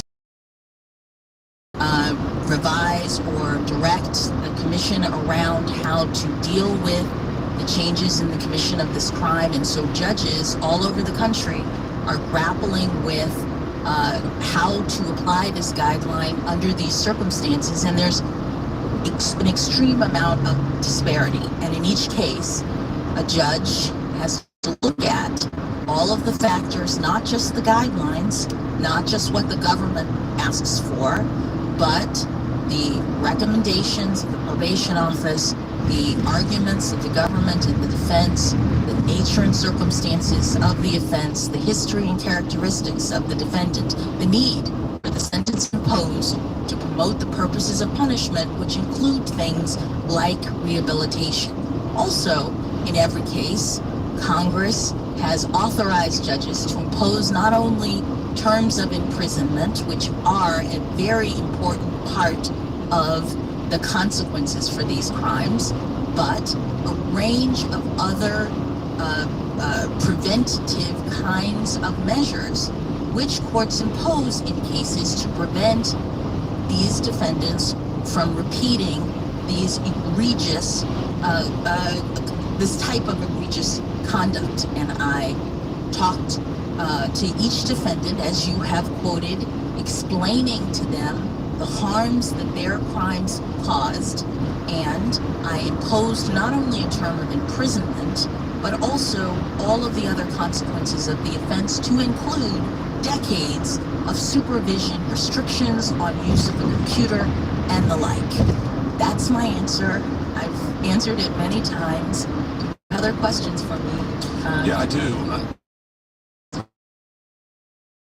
Understand the guidelines being outdated and outmoded. I understand that they were written, the initial guidelines were written at a time when computers were not common. Everybody didn't have one, certainly didn't have phones in every pocket like we do now, smartphones. So I understand that. I also understand that the number of images, sexually exploitative images of children on these devices has exploded. And so I'm trying to get at what Senator Coons earlier characterized as a pretty fundamental policy question, which I think is the correct characterization here. I'm trying to understand your view on why it is that while the number of images available on these things has exploded, that sentencing shouldn't track that. You see what I'm saying? I mean, you've made the argument, if I understand you right, and I want you to correct me if I'm wrong, you've made the argument that, well, look, the guidelines were written at a time when this stuff was like, it was an individual picture, it was, magazines, whatever. Now, almost every offender, I think, this is the argument, so you correct me, almost every offender, because of the nature of this, they've got tens, hundreds, sometimes thousands. I mean, partly because of the nature of this. My question to you is, wouldn't we want to deter that? Isn't that a reason to impose tougher sentences? I mean, Senator, go ahead. The Congress has every ability to do that. What's happening now is that you have a guideline that has gradations in it for the number of images that ends up being, when you look at the scale, something like the difference of 10 years. I don't know exactly what it is, but each two-level enhancement is like several years. And the gradations are like 0 to, and again, I don't have it in front of me, but it's like 0 to 50 pictures, 50 to 100 pictures, 100 to 150 pictures, set up at a time in which the mail was the primary mode of possession and distribution. And so if somebody had 50 pictures, they, according to Congress and the Commission at the time, deserved an extra 10 years in prison. Now, with that scale, everybody's at the top immediately, just because of the nature of the internet. So you're not differentiating using that scale anymore, given the way this crime is committed. And so judges are having to decide, how are we going to deal with the penalties and do our jobs to impose sentences that are sufficient but not greater than necessary under these circumstances. Yeah, thank you, Judge. I'll just say in closing that I appreciate that answer, and I understand that as a policy matter. I just think we disagree. I think that the more images are there, the more punishment there should be, and I want to see this deterred. And I just think we pretty fundamentally disagreed. I've enjoyed our exchanges. Thank you for your candor, and I appreciate it. I just disagree with you on the law. Thank you, Mr. Chairman. Senator Rono? Mr. Chairman. Mr. Chairman. Senator Rono still. Mr. Chairman, I'm Chairman Dick Durbin trying to introduce Mazie Hirono, the Democrat from Hawaii, to ask her questions, but Ted Cruz is hopping in here trying to make a point. Earlier this afternoon, Durbin and Cruz got into it when Durbin gavelled Cruz down, saying he had far exceeded his time. Cruz continued to try to ask questions. I cannot understand those cases without the pre-sentence I don't want to reports. go through this again. I have a letter that I want to enter into the record that's signed by 10 senators on this committee. Are you not even going to allow a letter from 10 senators on this committee? Any letter, you can do it. This letter that is signed by 10 senators on the committee addressed to you makes the point that the White House gave you probation information for Democrats that was not provided to the minority on this committee. And just now, Judge Jackson told Senator Hawley you cannot understand these cases without reading the probation reports. 10 senators on this committee are asking the chairman to provide those reports so we can do what Judge Jackson just said, which is to assess those reports. I ask Nevis consent to be admitted to the record. Sounds like Patrick Leahy is having this debate. Tell him, Ted. Most of us have been here a long time trying to follow the rules. And you can very easily add your letter to go right in the record. He's saying he's doing this now. Senator Hawley could put it in, but he didn't. Now let's get back to record. Senator Hawley did write the letter. Mr. Chairman, I ask unanimous consent that it be admitted to the record. Senator Rono. Thank you. Are you denying consent? Thank you, Mr. Chairman. Aloha, Judge Jackson. Mrs. is Macy Hirono, a Democrat from Hawaii, continuing questions for Judge Ketanji Brown Jackson. I'm taking a lead from my friend Senator sitting to my left. Well, at least you and I are very color coordinated today. So since 2018, I have been asking that comes before the committees on which I sit 2 questions that I asked you at the start of my time, namely whether or not they have a history of sexual assault or harassment. This is something I started in 2018 to make sure that harassment and abuse that women really have put up with since, as far as I'm concerned, time immemorial, didn't continue to get swept under the rug. I found these questions to be important for nominees to the judiciary. As Chief Justice Roberts stated in his 2017 year-end report on the federal judiciary, events in recent months have illuminated the depth of the problem of sexual harassment in the workplace, and events in the past few weeks have made clear that the judicial branch is not immune. Here are just a few examples of abusive practices by federal judges. In December 2017, 6 former law clerks and the staffers accused Ninth Circuit Judge Alex Basinski of subjecting them to a range of inappropriate sexual conduct and comments. In September 2019, the 10th Circuit Judicial Council issued an order finding that District Court Judge Carlos Guillen, apologize if I mispronounce his last name, and harassed multiple employees over a period of years, including by subjecting them to sexually suggestive comments, inappropriate text messages, and excessive non-work-related conduct. In February 2020, the former law clerk to the late Ninth Circuit Judge Stephen Reinhardt accused the judge of a months-long harassment campaign. And these are a few of the cases that we know about. There are undoubtedly many more we don't know about, both because of the power imbalance between federal judges and their clerks and employees, who often rely on connections and recommendations to advance in their careers, and because of the lack of legal recourse available to the judicial employees. Many may not realize this, but federal judicial branch employees are not protected by the foundational federal statutes, such as Title VII of the Civil Rights Act of 1964, that prohibit discrimination and retaliation. And that's why I introduced, along with Chair Durbin and Senators Whitehouse and Murray, the Judicial Accountability Act, which would ensure the more than 30,000 employees of the federal judiciary have strong statutory rights and protections against discrimination, sexual harassment, retaliation, and other forms of workplace conduct. I know you can't comment on legislation, so I won't ask you whether you support the Judicial Accountability Act. Instead, I'd like to hear what you do to make sure your chambers is a safe, inclusive place to work. Thank you, Senator. I, as you know, have been a judge now for almost a decade, and I take my responsibilities not only to hear and decide cases seriously, but also my responsibility as an employer. And I bring law clerks into my chambers. I was a law clerk to 3 wonderful federal judges who were role models for me, and I try to act as a role model to my law clerks. I try to bring in people who have the respect of others, people who come with strong recommendations, people who I think will get along with one another, and certainly people who I think will get along with me. And we create a little group, a working group, and I think that it's worked out well. And I would think that you would make sure that there are no instances of inappropriate behavior, sexual harassment from any of our clerks or employees. That's absolutely correct.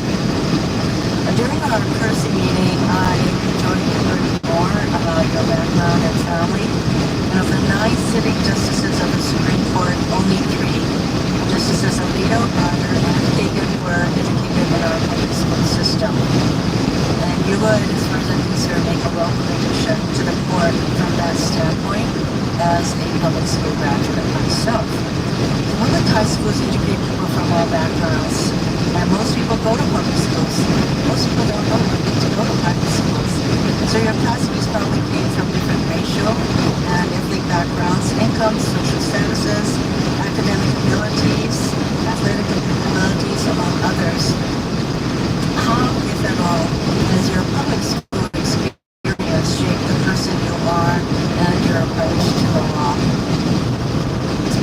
Thank you, Senator. I was very fortunate to go to public school in Miami, Florida. I had a wide range of classmates, and it was a wonderful opportunity to get to know people who were different than me, and to learn at the end of the day that they were not so different than I am, even if they came from different backgrounds. And I've talked a lot about my debate team.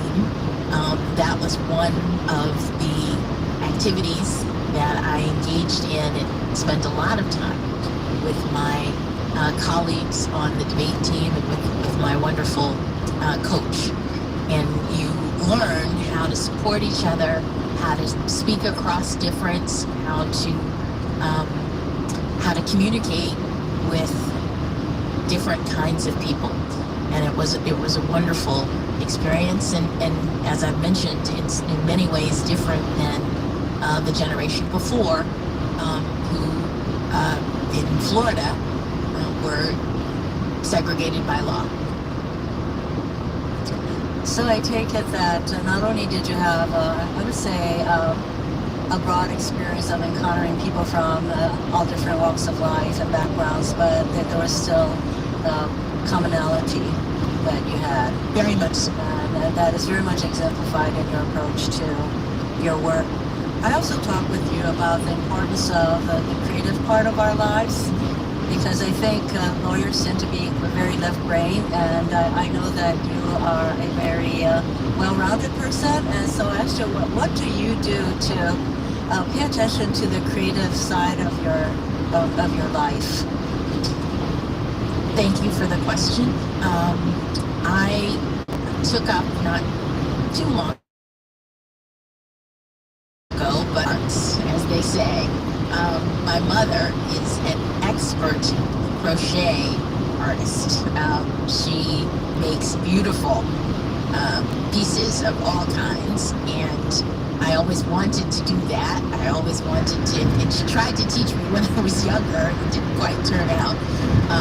But as I have gone along in my career and wanting to have some sort of a creative outlet, and especially in times of high stress, I started pining for something to do to express my creative side. And I bought a book on crochet. I talked to my mom. I started making hats and scarves, and then I moved to knitting during one of my confirmation hearing scenarios, because I needed something to keep my mind off of the stress. So I have a basement full of yarn if you'd like to come over. I think that's another way that you're connecting to the people who really mean a lot to you. The creative outlet is really important to me, because in a changing world, I think it is our ability to be creative in our approaches and how we think about things that will enable us to deal with the rapid changes that happen every day these days. I view you as a consensus builder. So I know that in your work with the Sentencing Commission, you really worked hard to come up with some 95% of the time. In this very diverse group, there was consensus in your recommendations. How important do you think consensus is on what I characterized yesterday as a very ideologically split Supreme Court? I think consensus is very important. It was one of the things that I most admired about having the opportunity to work for Justice Breyer as a law clerk, to observe his process for reaching out to colleagues and trying to collaborate in his thought process, the outcomes of cases. And it's something that I tried when I was on the Sentencing Commission, which, as you said, is a very diverse body. I saw in that context the importance of trying to reach common ground with respect to your determinations. Mr. Chairman, thank you very much. To illustrate the kind of broad support that this nominee has, I would like to enter into the record 2 letters, one signed by 1,000 public defenders from all across the country, and another signed by 48 prosecutors from across the country. Judge Jackson, I have very much enjoyed the privilege of talking with you. Thank you, Mr. Chairman. And it will be my privilege to support your nomination. Thank you. Thank you very much. And a hail core on this Chuck storm. Grassley raising a question. It is in Ohio, southeast Ohio. Members on my side of the aisle. That's a big old hail core Without there. objection, I'd like to comment. I had a chance to review this letter for the first time just a minute ago. And this is Dick Durbin, the chair of the committee. Apparently a concern on your side, Mr. Chairman, about whether you have, on your side of the aisle, access to all the information that we have on this side of the aisle, and all the information that's in the possession of the White House. During a break earlier today, I met with Ranking Member Senator Grassley and staff, and with White House staff to discuss it. Here's my understanding of what has transpired. Last Wednesday evening, the senator from Missouri selected a handful of Judge Jackson's more than 1,000 district court cases to claim that Judge Jackson, quote, endangers our children, close quote. On Thursday, the next day, the White House contacted Judge Jackson's chambers to request the probation office recommendation in each of the cases. I underline probation office. The probation office provided a chart reflecting these recommendations. This is the sum total of what was provided. They shared with the White House from the chambers. When the senator from Missouri continued to raise questions and request the probation officer's recommendation in these cases, the probation office provided this chart reflecting those recommendations, which were shared with the White House. When the senator from Missouri continued to raise questions about Judge Jackson's sentencing record, my staff asked the White House for information about the probation office recommendations. These are just numbers for each one of the cases, that's all that is. The White House and my office didn't have this information earlier because we didn't know the senator from Missouri was going to make this claim in the first place. Once the Republican side requested the same information, my staff shared it within minutes. So now, your side, Senator, has exactly what the White House and the Democratic side has. The same chart provided by the probation office. And I might add that some of this had been published in the press, Washington Post, and other places, but it consists in each case, a case number, name, the probation office recommendation for custody, the sentence imposed custody, the probation office recommended supervision and release, and the supervision and release imposed. All of that information has now been shared equally. Some information on the other side, on the Republican side, includes frequent reference to transcripts, which we don't have on this side. The reason being we didn't anticipate this objection from the senator from Missouri and request that information. Now, the letter also goes a step beyond, which I think is a very important decision for this committee to make. This request for pre-sentence reports from each of these cases. Now, these pre-sentence reports are typically filed under seal. They can contain highly sensitive personal information, not just about the defendant, but about innocent third parties and victims. We've spent a lot of time here reflecting on these terrible crimes. Everyone has acknowledged how terrible they are and how damaging they can be to the victims. We've heard story after story, and I don't question a single word that was spoken in sympathy for these same victims. I would not want it weighing on my conscience that we are turning over these pre-sentence reports to this committee for the first time in history, and that information out of this, or because it was released, would somehow compromise or endanger any victim as a result of it. This information was not requested before. It's never been requested by this committee. And I think we ought to think long and hard about whether or not we even consider going into pre-sentence reports. So I'm going to take this matter up with our side, and I'm sure you will with your side. I have your letter requesting it. As far as this information, you have exactly what we have, no more, no less. In terms of the pre-sentence reports, this is a critical policy question. We're trying to be carefully weighed. It goes way beyond, sorry, Senator Judge Jackson, it goes way beyond your nomination. And I want to make certain that you don't take a step here that endangers the lives or well-being of innocent people. Mr. Chairman. And this is Texas Senator Ted Cruz, who's been leading the concerns raised on this issue of what documents were available to lawmakers when. Answered Senator Hawley. She said that he and this committee did not have sufficient information to assess her sentencing decisions because we heard the arguments of the prosecutors in the transcript, but we did not have the recommendation from the probation office. And what she testified under oath is you can't understand why she issued her sentences without having those probation reports. You are right that there can be sensitive victim information in those reports, and everyone on this side, I'm confident, would agree to redacting out any information that would violate the privacy of a victim. But Judge Jackson has told us it is relevant to understanding those cases, and that's why 10 of us have requested we have those reports, and there's explicit statutory authority for us to do so that is cited in the letter we just submitted. Senator, I don't know where other members of your caucus stand on the basic question of this nomination. They can decide on their own, and they will, and they should. That is their responsibility. I think I know where you're headed.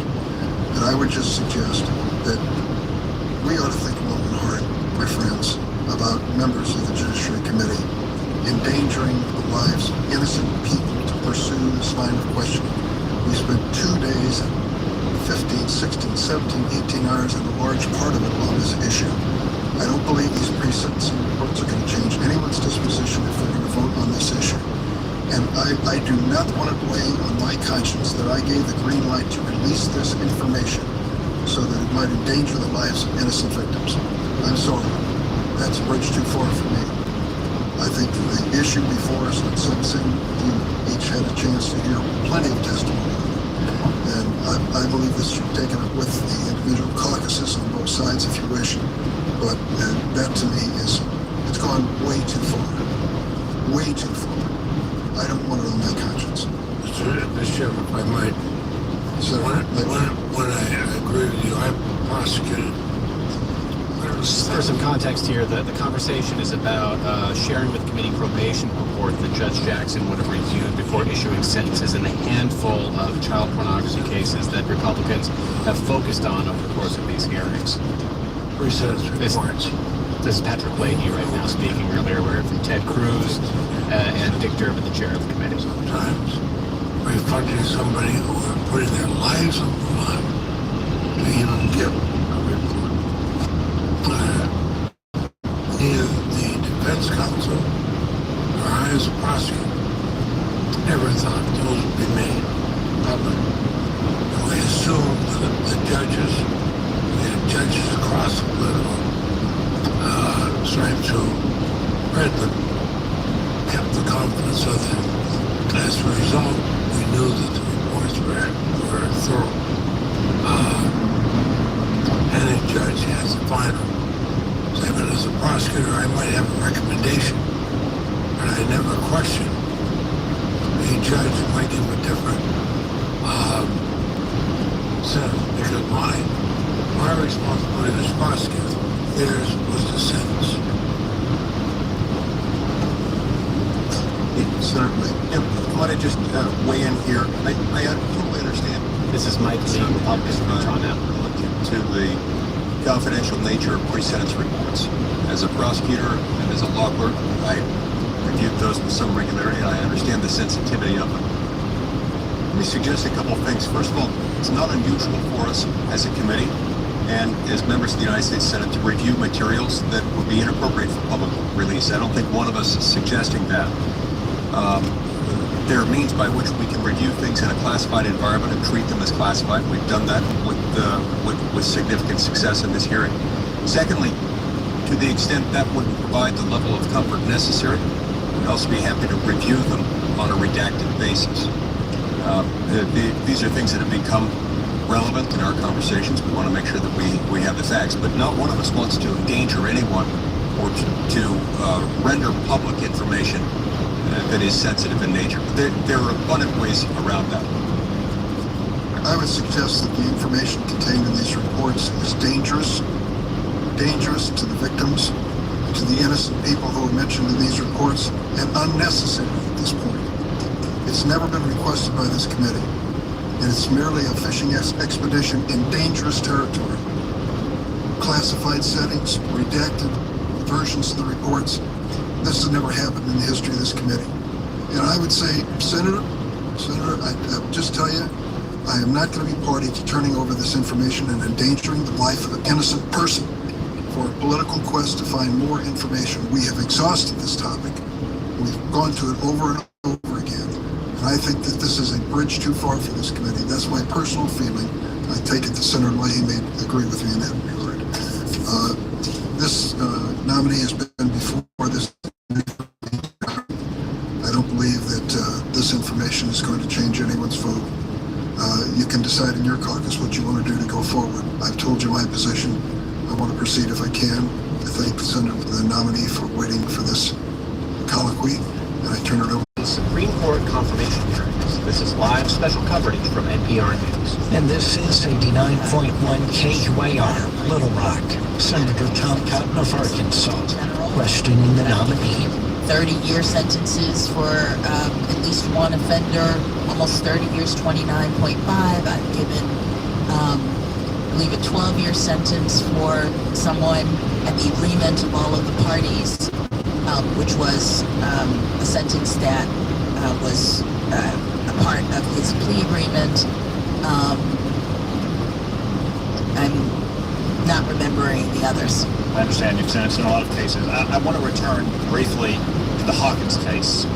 Wesley Hawkins, as a reminder, was convicted of a child pornography offense in 2013. The sentencing guidelines for this offense called for a sentence of 97 to 121 months, or 8 to 10 years. The prosecutors asked if you sentenced him to 3 months. We've heard a lot about this case. This is live special coverage from NPR News. I'm Scott Tetra of Washington. We are listening to Senator Tom Cotton questioning Judge Ketanji Brown Jackson, Supreme Court confirmation. Wesley Hawkins back under conditions of confinement with the Bureau of Prisons for 6 months with additional restrictions on his computer usage. That's twice the amount of time in custody that you sentenced him to in 2013. What did Wesley Hawkins do in 2019, Judge? Oh, I don't remember, Senator. I have a lot of defendants who I've sentenced who are on supervision, who violate conditions of supervision. If in our system, someone like Mr. Hawkins, especially given the crime, the egregious crime that he committed, was likely on a very long period of supervision, and during that time he would likely be under computer restrictions. For Sir is monitoring. They put software on the computers of individuals who are who have these kinds of conditions imposed, and that restricts their ability to access certain information on the internet. And so it's not uncommon for a probation officer to report violations of supervised release, not just in this area, but across all crimes. And then the court has to determine how to handle that. And you could, in fact, send someone back to jail for violating conditions of supervised release that are not themselves criminal behavior. It's just, the court says in their supervision order, I'm imposing a 20-year or whatever it is sentence of supervision, and during this time you're not allowed to access your computer, et cetera, et cetera. So if he were to do that, it wouldn't be additional criminal behavior, but it would be a violation of my order. And when he comes back to the court on violation, the court has factors that we look at to determine whether or not to treat that essentially as the kind of violation that would require him to go back to jail. Judge, yesterday we had an extended conversation after sentencing a man named Keith Hodges, a fentanyl kingpin. That sentencing occurred in 2018. You had very detailed recall of that sentence. To my knowledge, that's the only time anyone's asked you about Mr. Hodges' sentence. You've been asked repeatedly over the last 2 days about the Hawkins case. It's been in the news, as Senator Durbin decided, for days on end. This resentencing happened in 2019, and now you're saying you don't have any recollection of it. Let me see if I can refresh your recollection.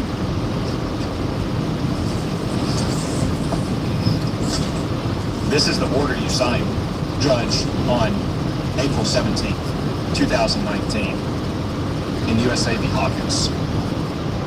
And it says that you concur with the recommendation of the probation office to return him to residential reentry facility for 180 days and to engage in various kinds of computer monitoring and computer monitoring and search. There's your signature over there, Judge. You really don't remember?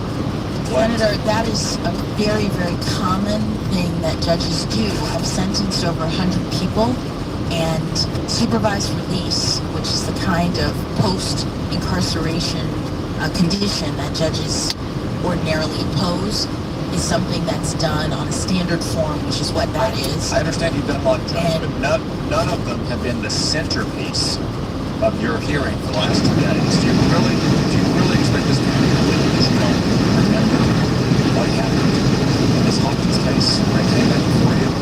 Yes, Senator, I do expect you to believe that's my testimony. You don't find it credible much.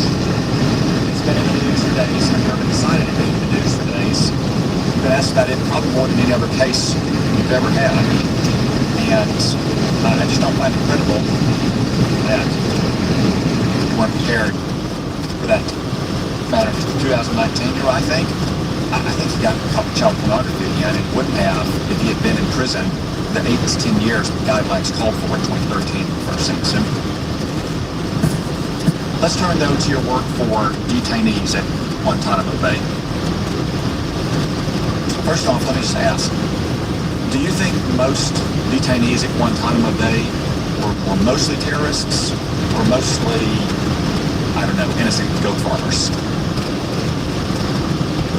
Senator, it's impossible for me to answer that question. The people at Guantanamo Bay have been accused by the government of engaging in terrorist activities and therefore classified by the executive branch as enemy combatants. Okay, do you think America would be safer or less safe if we released all the detainees at Guantanamo Bay?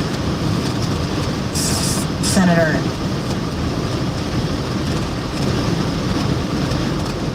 I'm trying to figure out how to answer that question. 9/11 was a terrible attack on our country, and the executive branch, pursuant to authority that the Supreme Court said it had, designated people as enemy combatants and sent them to Guantanamo Bay. The Supreme Court also said that anybody who was so detained could seek review of their detention, and as federal public defender, my ability was to make arguments in defense of the Constitution and in service to the court that was trying to assess, based on the authority given to it by the Supreme Court, whether or not people were adequately classified, what the legal circumstances were, how these habeas petitions were going to be processed. This was a series of legal challenges in a novel environment that federal public defenders and lawyers across the country were engaged in helping the court to evaluate so that we can understand what the Constitution required in this time of emergency. Right, so no opinion of whether America would be safer or less safe if we released all detainees in Guantanamo Bay. Senator, America would be less safe if we don't have terrorists out running around attacking this country. Absolutely. America would also be more safe in a situation in which all of our constitutional rights are protected. This is the way our scheme works. This is how the Constitution that we all love operates. It's about making sure that the government is doing what it's supposed to do in a time of crisis. As Justice Gorsuch said, the Constitution is not suspended in times of crisis. The government still has to follow the rules. And so criminal defense lawyers make sure that in times of crisis, the government is following the rules. Okay, let's turn to the actual cases. How many of these terrorists in Guantanamo Bay did you represent? When I was a defender, 4 cases were assigned to me in our office. I don't know how many cases came into the office in total, but I was assigned to them along with another defender who worked on the same cases. She was more senior. She did all of the sort of fact gathering related to the cases, and as an appellate defender, I worked on the legal arguments. Did you ever represent any of the detainees at Guantanamo Bay when you were not a public defender? One of the people who I'd represented while I was in a federal defender, his case got... This is Arkansas Republican Tom Cotton questioning Judge Ketanji Brown Jackson. Law firms around the country were also engaged in this work I'm well at aware the of what time. law firms are doing. Yes, and I left the federal public defender's office. I joined a law firm, and one of the people that I had represented was now at that law firm. They had him as a client. That's Mr. Al-Salwa. Al-Qatani. Al-Qatani was the one. Who just coincidentally, both he and you went to Morrison and Forster. Yes, Senator. Okay. What about Mr. Al-Salwa? What a coincidence. I don't know what happened to Mr. Al-Salwa. You were listed as counsel for 2 years during your time at Morrison and Forster. What happens is when you leave from any place, firms or government service, you have to let the court know, or their records reflect where you are in the system, and not so much the dates in terms of your address. Just coincidentally, it's a small world, went to Morrison and Forster at the same time you did, and then you represented him, and you did file motions on his behalf.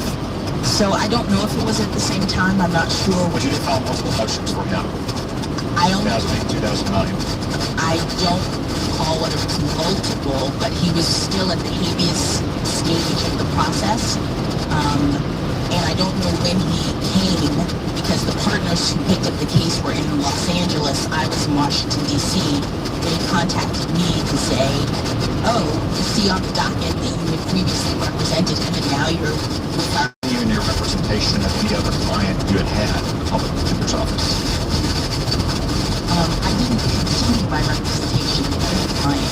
I left the federal public defender's office and then picked up Mr. Al-Qatani through the circumstances that I talked about, and there were no other clients that I represented in that way. I'd say that sounds like a continuation. You represented him at the public defender's office, and then you represented him in private practice as well. And you're telling us that's the only person you represented at both the public defender's office and in private practice? Yes. You didn't continue to provide any kind of pro bono work for murder victims or anyone who continued to represent this one way.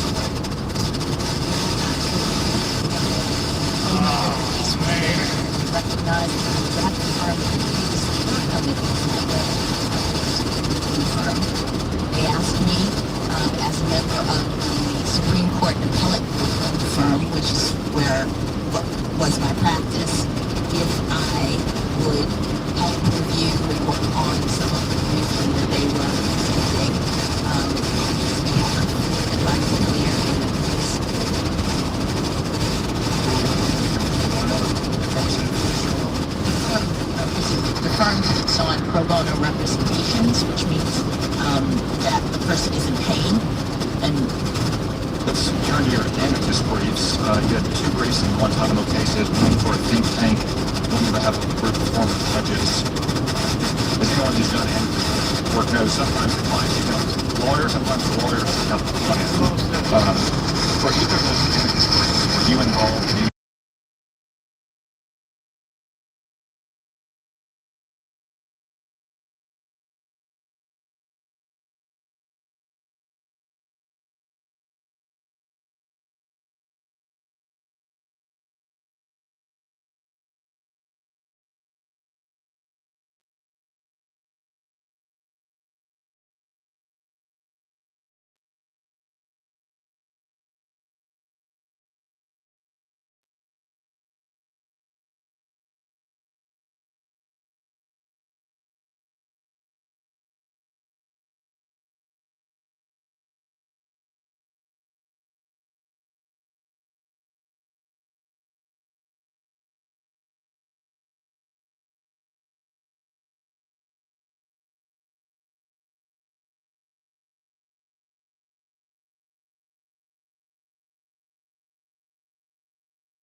yourself again. That's all they want. They want to be I lost that other broadcast. They want to know the investments they make will pay dividends down the road because they're doing good for the world. Let's break more with us. Sounds like 3 hours a day of red, white, and blue. America.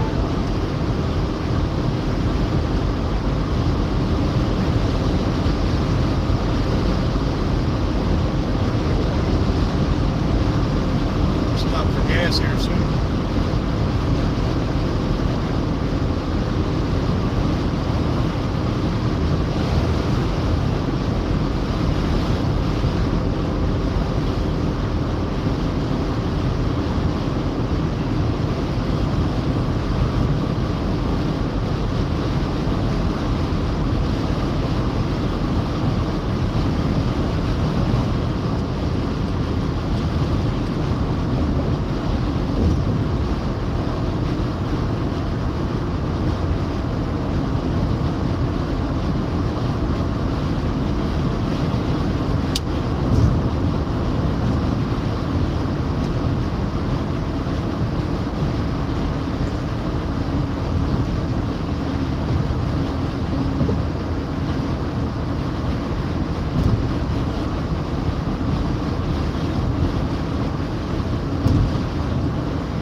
adult super center.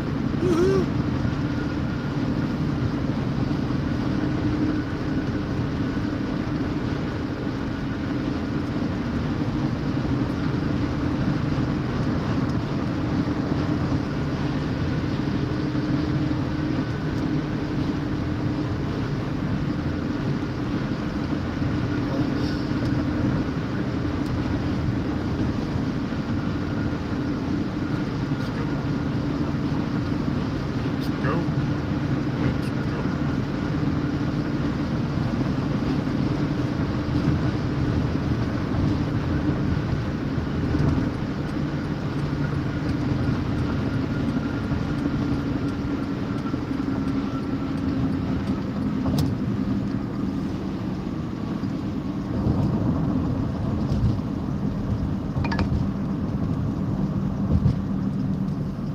In 600 feet, keep left at the fork. Follow signs for Arkansas 103 South, Spadra Park. Keep left at the fork, then sharp left. Shut up. Sharp left, then take the ramp to I-40 West. Stop. Continue on South Rogers Street for half a mile.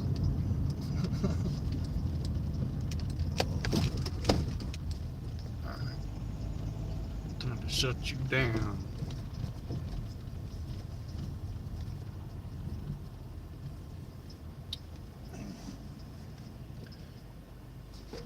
Nobody wants to go in that way.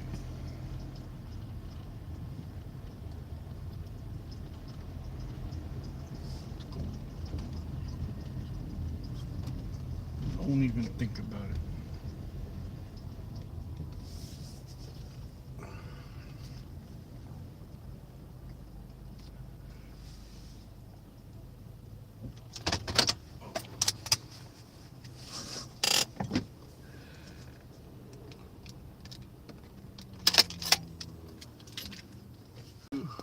And you guys can watch people going in and out.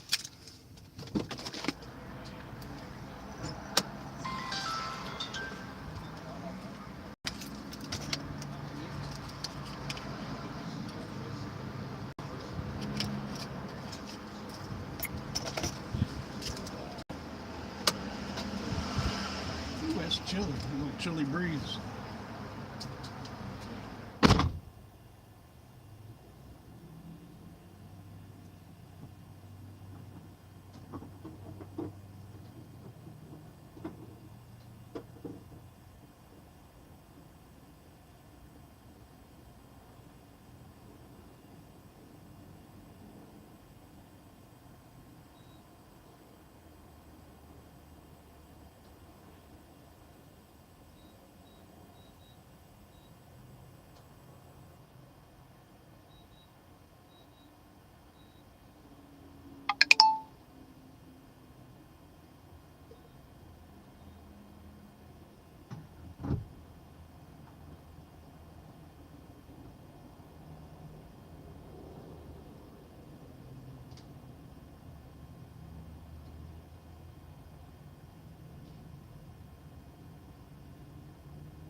options.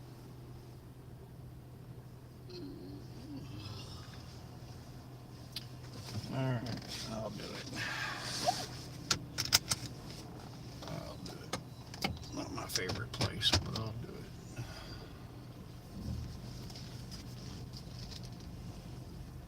Just to get something substance.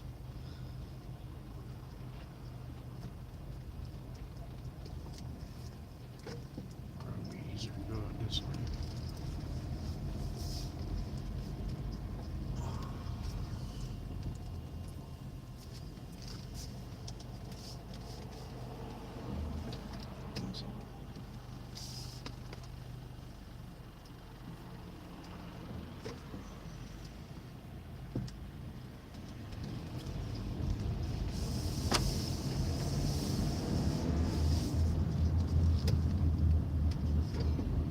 What is that?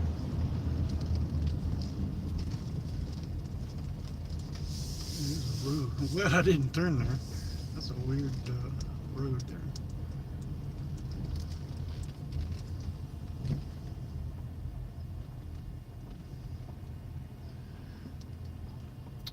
McDonald's it is.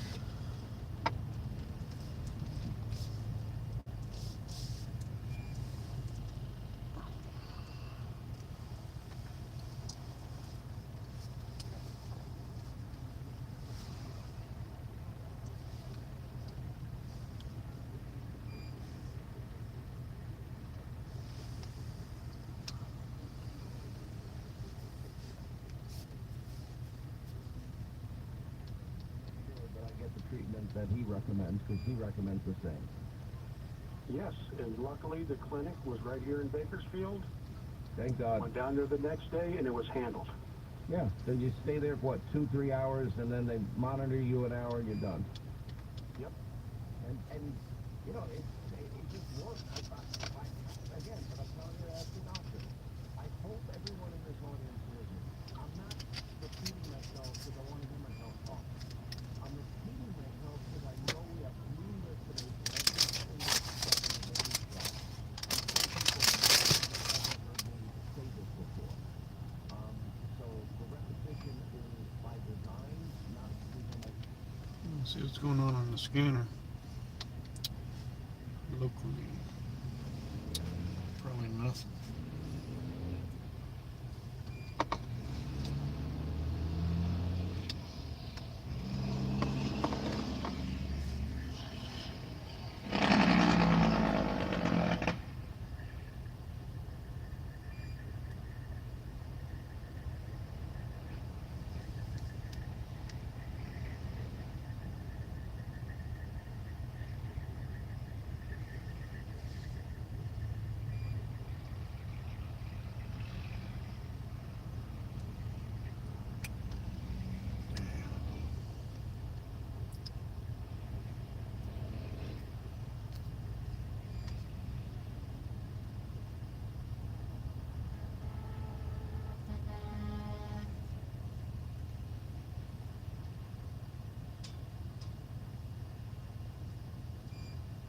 Is the speaker not working or what?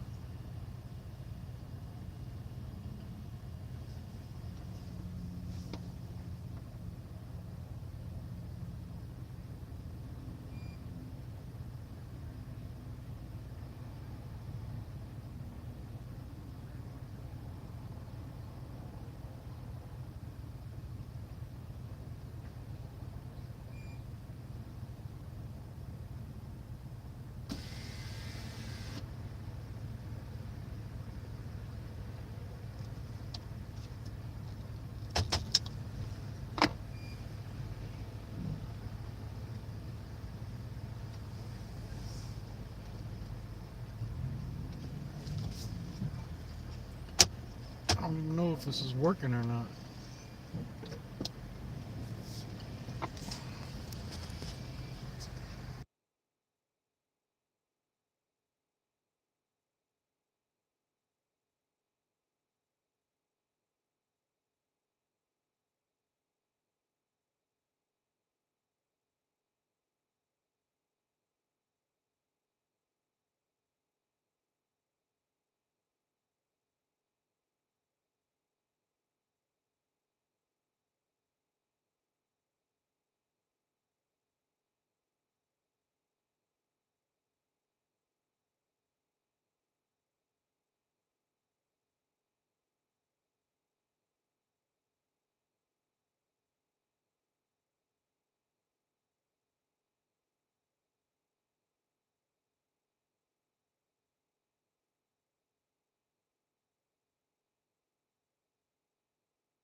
While we're sitting here, in case anybody is curious, I don't know if you can see it with all the glare.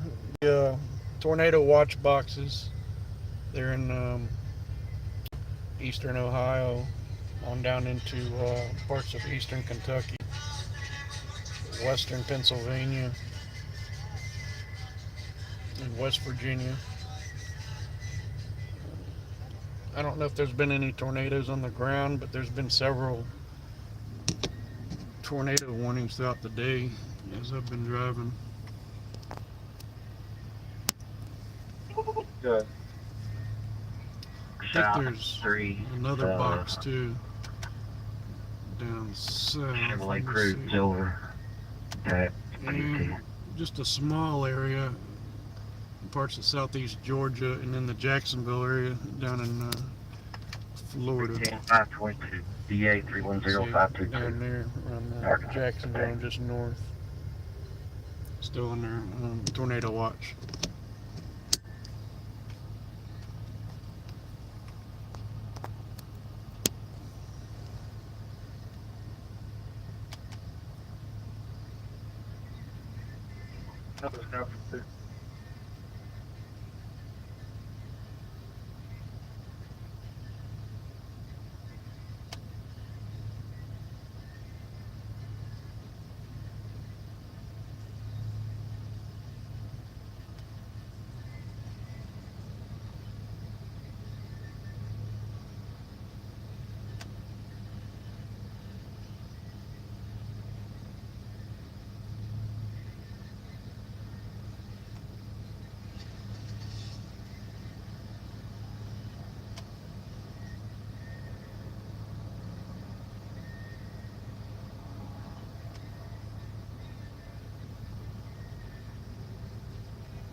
This is gonna take forever. I knew I'd regret this.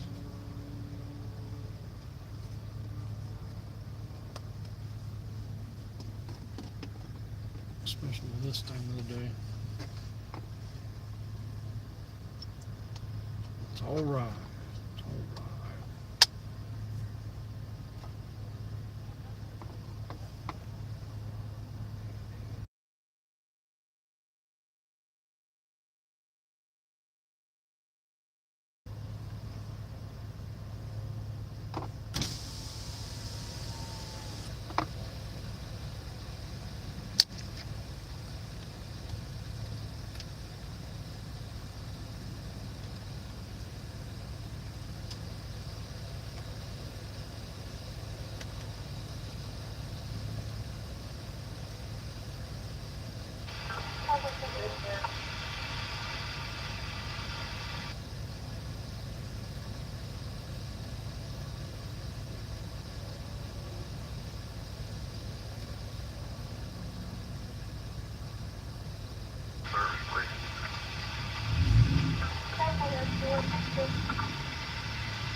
All right, thank you.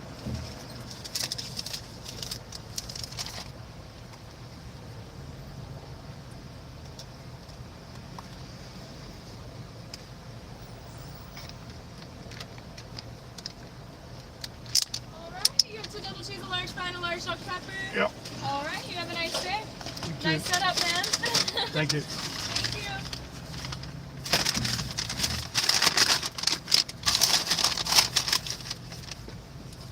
She likes my setup.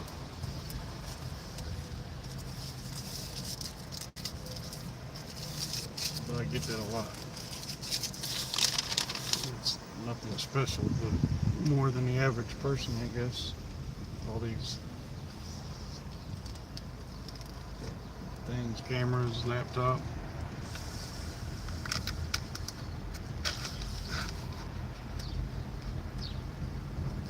Yeah, I would rather have that than McDonald's.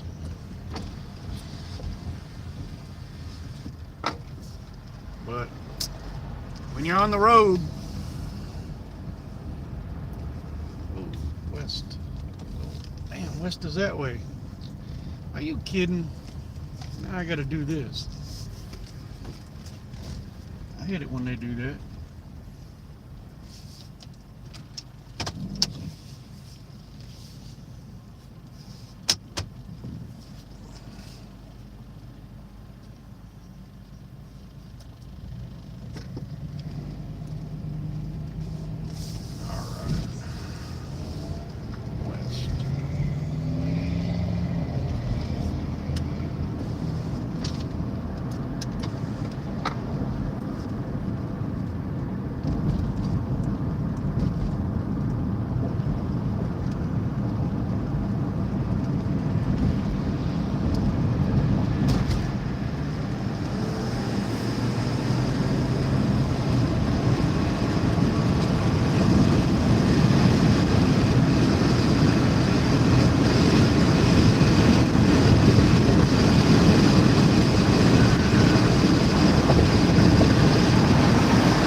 Something every now and then, some good beef jerky.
This thing in the shop when I get back, take care of a couple things before I go on another chase.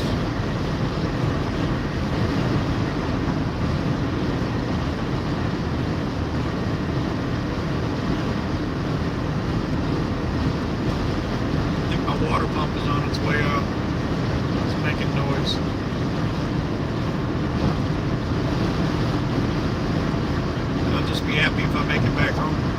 Zebra Union over 996.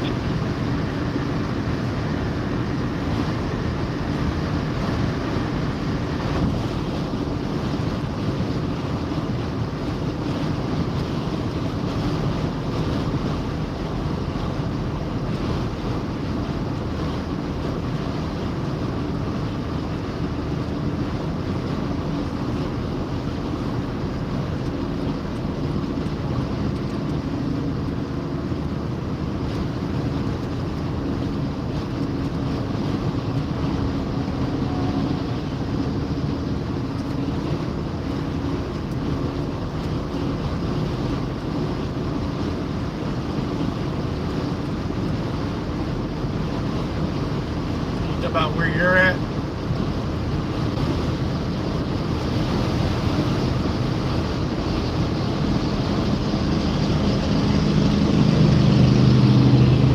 I know that the wind's a little stiff here. It's been pushing me around all day since I left Mississippi.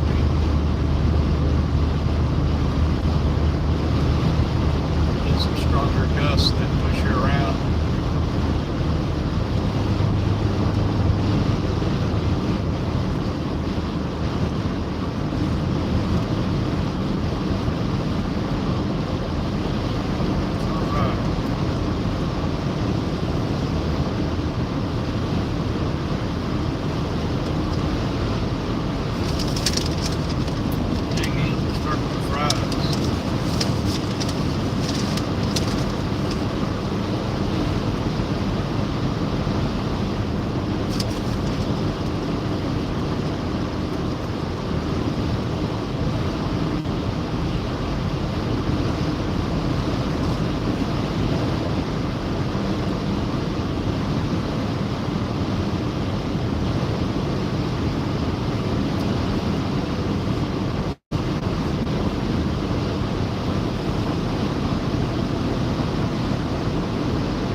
Like a tornado warning. I can't see exactly all the glare. Somewhere southeast of Columbus, Ohio. I think it's radar indicated.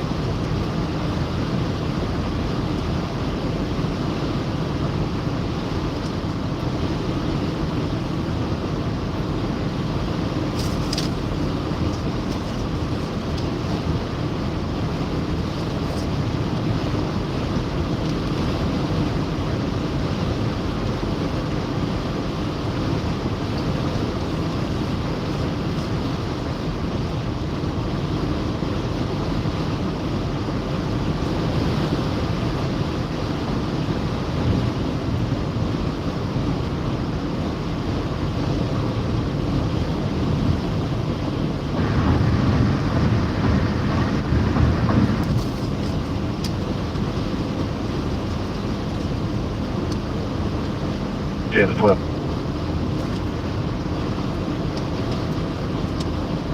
We've got about 3 and a Those half. two boys do that. That's their network. He was here to you know, set it off for.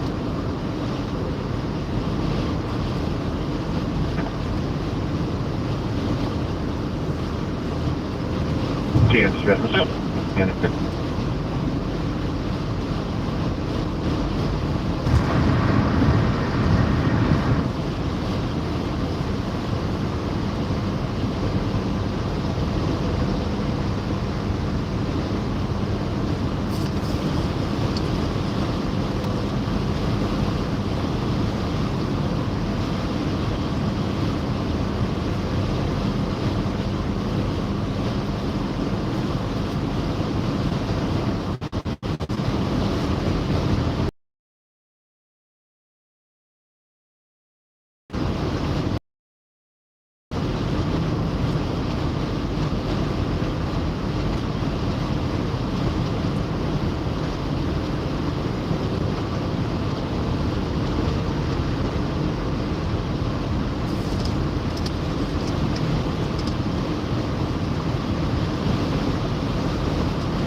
sign of spring.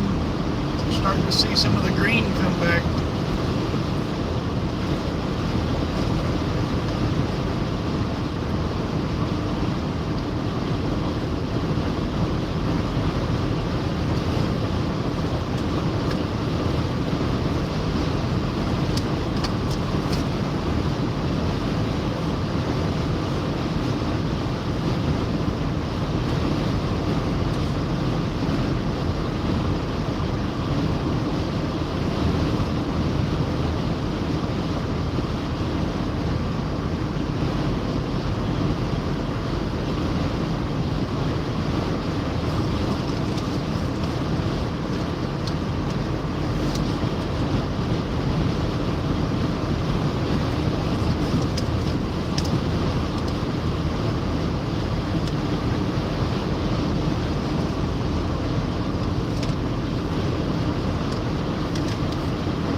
The sky right now, these broken clouds, the blue background, and the sun shining through them.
Altus, 1 mile.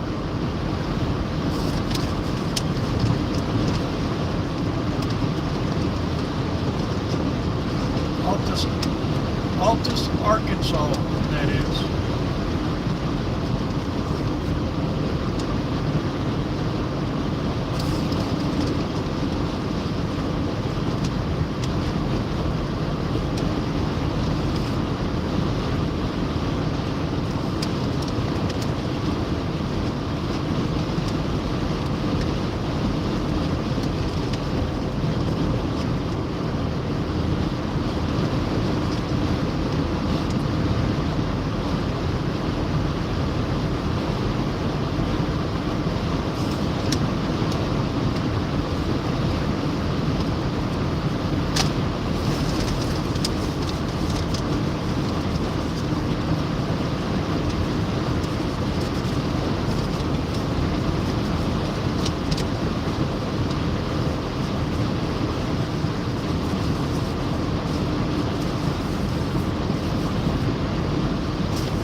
got to say about I-40 through Arkansas is they give you plenty of rest areas.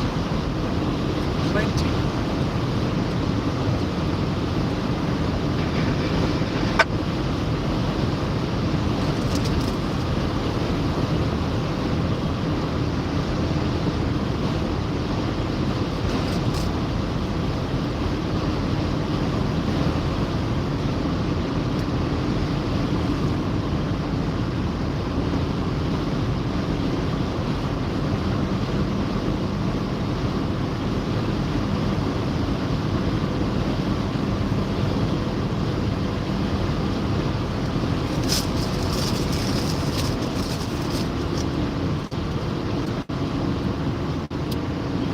High up on this mountain.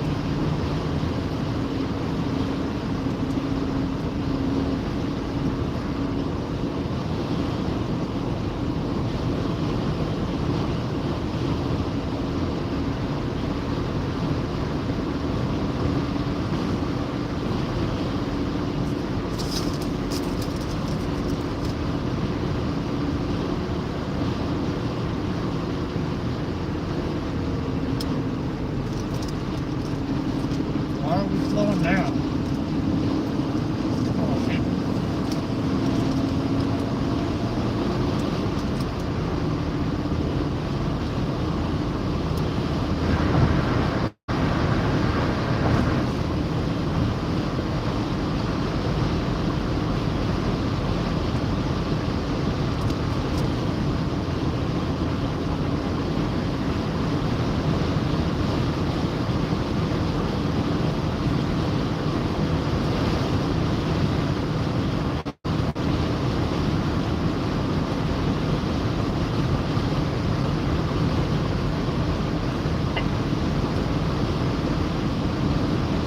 I was flagged out here in the PD parking lot. Delay bringing in your board. Yeah, it's that.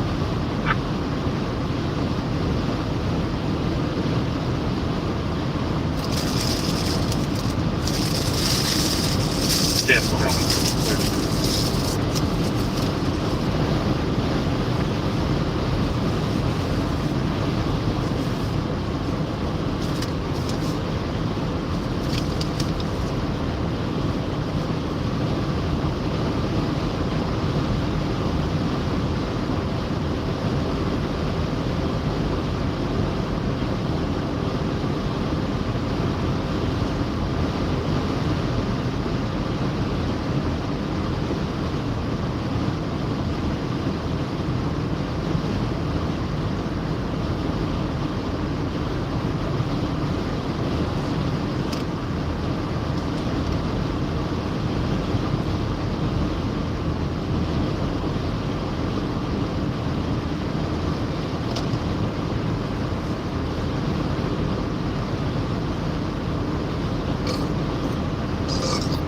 Oh, excuse me.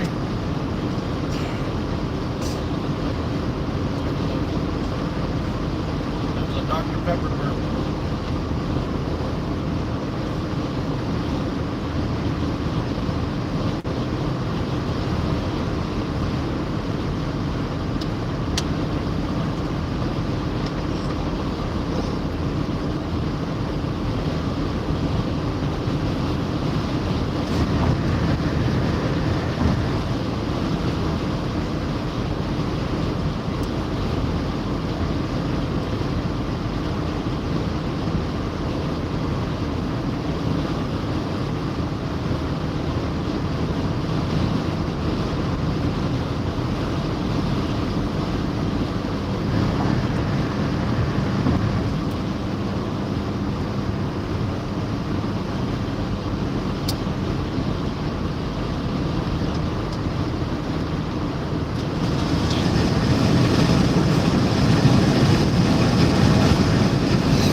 March 1024.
South Amherst, cross of Los Avenue, and Road, Humber, Vehicle 1900 South Amherst Street, cross of Los Avenue and Jennyland Road.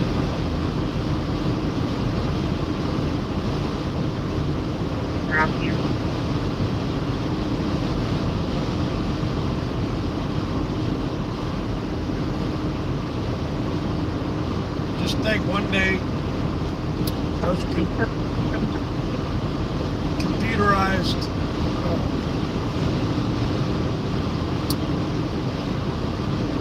dispatch things they use will probably be teaching our children one day. That's what it'll sound like to them.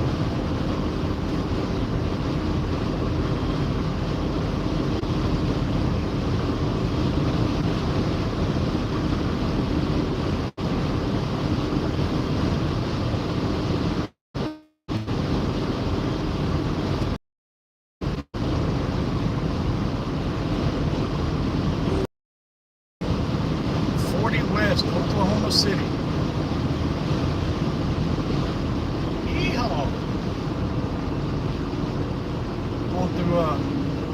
Fort Smith area right now. The interchange.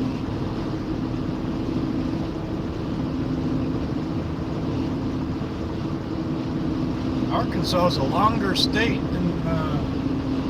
than it looks on the map.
I'll tell you this though, the farther west I go, the cheaper the gas. Not much, but it all adds up.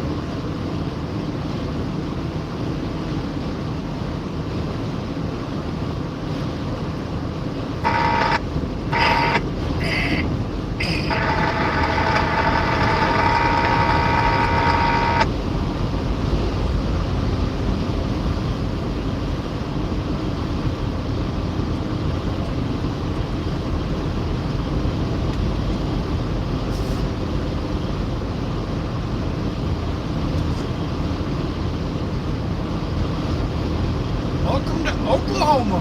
Woohoo! Welcome to Oklahoma.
this other lane closed for, they're not working on it.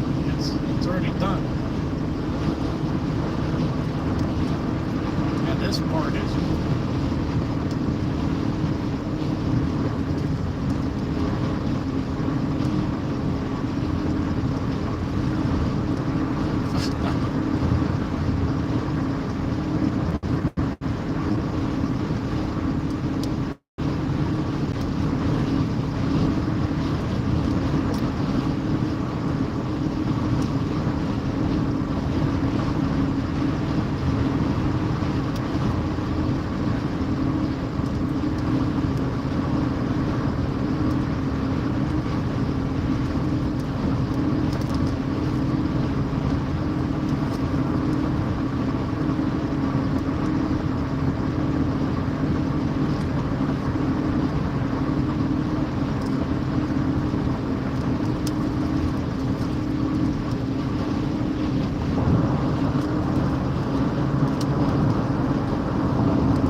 Sunset tonight here in Oklahoma.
object on road ahead.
The sun is still behind that shelf.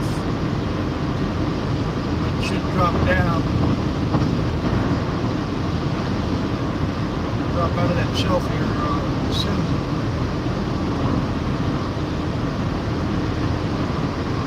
And I think once it gets down there along the horizon, as the sun sets, it'll bring out those pinkish, purplish colors.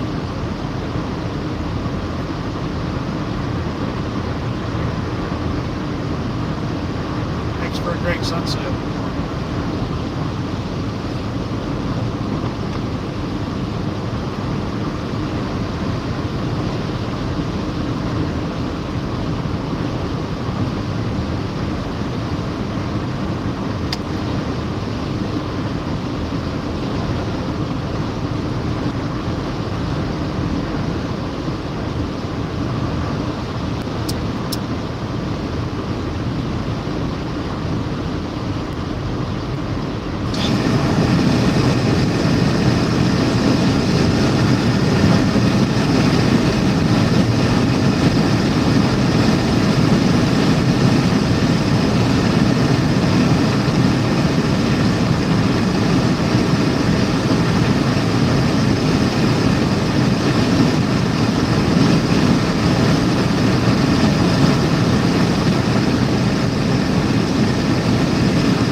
47. A little bit chilly.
sign should say, instead of saying end of road work, it should say never ending road work.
face in that cloud? Looks like a face.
back to spit.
the sun is right there in that spot just below the rear view. You can't block it. Sun visor's no good at that point.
60 miles from OKC.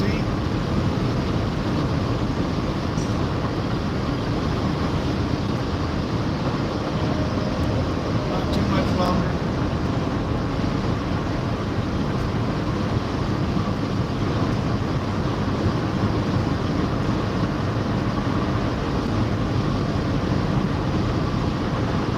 As long as the traffic keeps moving along, I should be home here in the next hour and a half or so. Yep.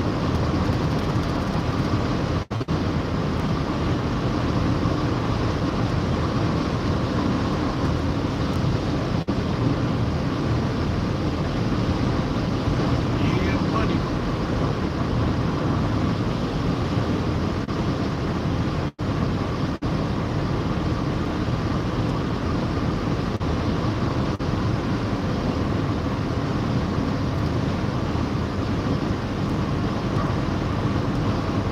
It's a little chilly out here. It's like 45 degrees out.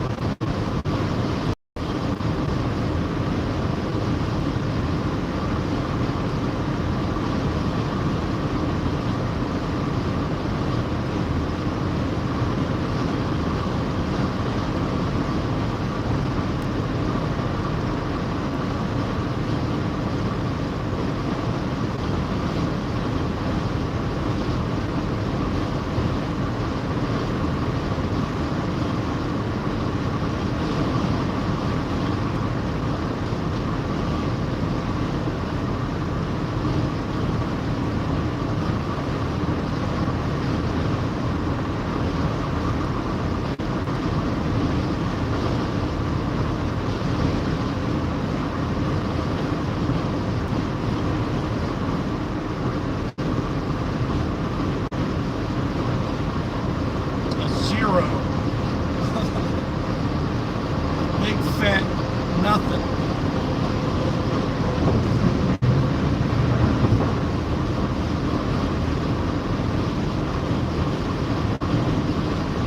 I mean, it wasn't all bad. Yesterday was just a big mess. Couldn't get out of that rain.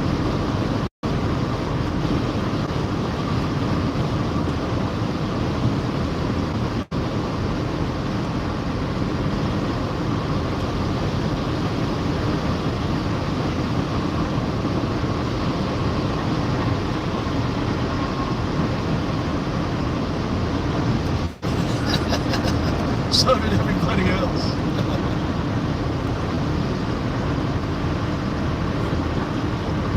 I didn't want to watch it rain.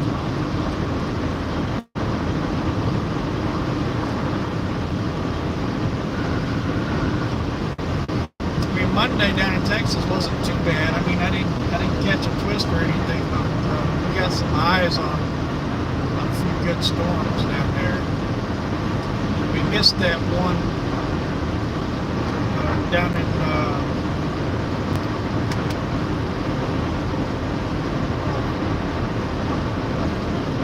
now I can't even think. Was it Middleville, or something like that?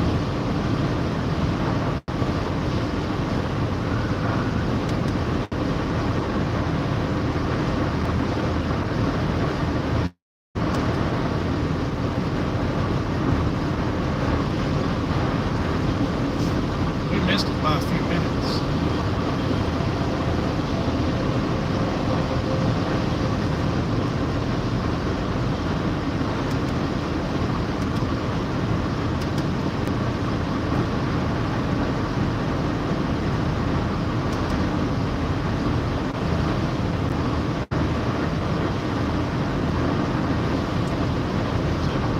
Madisonville.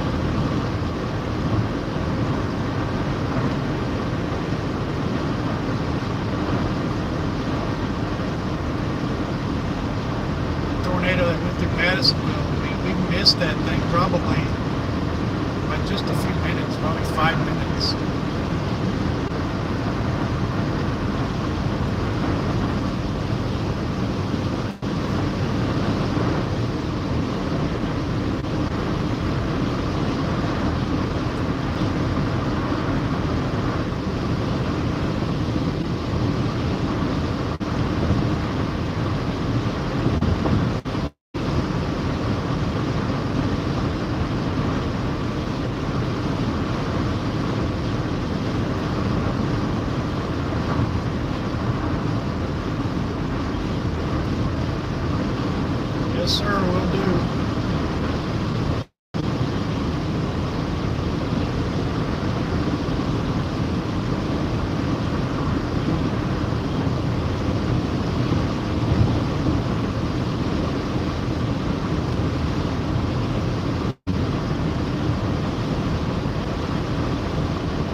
always safe out here on the road, unlike some of the others I've seen.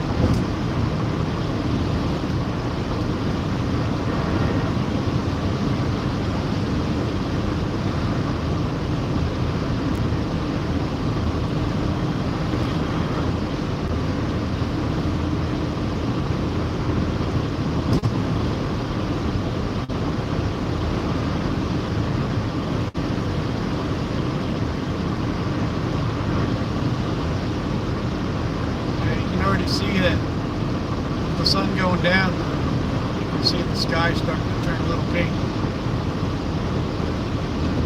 Get a really bright pink as it goes down a little bit more. Pretty colors.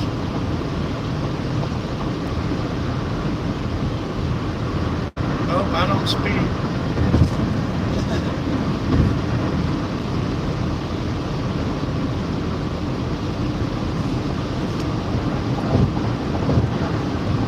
Just a little bit. Not enough to get pulled over.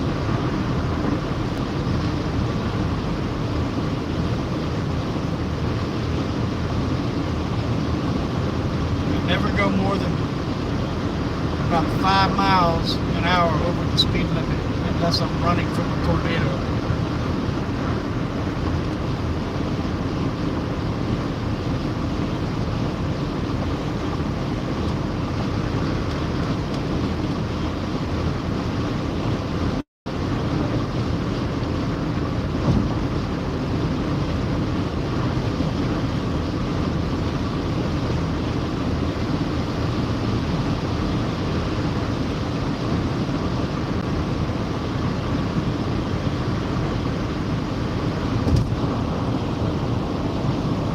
Had a ticket in 35 years.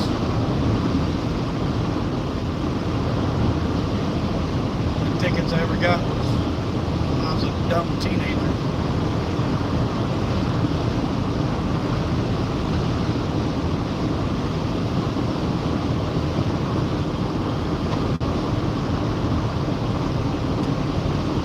Oh yeah, setting up for a great sunset.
seconds. We'll call it back.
Gonna walk through, Sean.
Getting these storms over there where you're at, Davis?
I saw was a big old cloud of dust.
Wide open spaces here.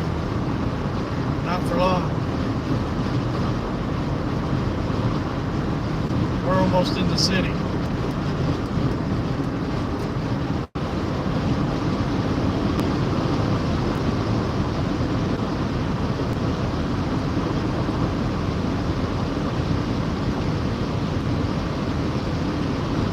Just like there in Australia, it's all wide open.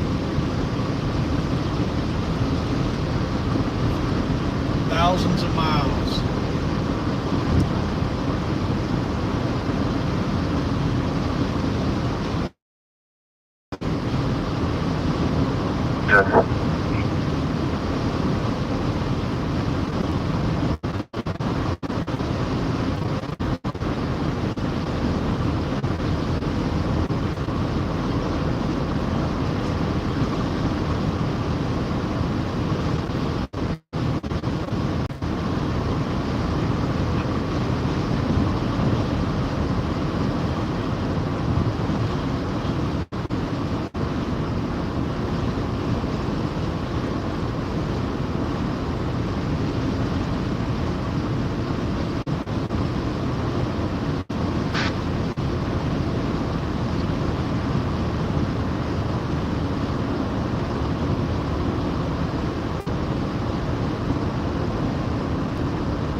On in fact, this client 4850 usually mission driving for larceny.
alarm at 2400 Victoria Drive at Town and Country Animal Hospital. Evacuation to the lab door.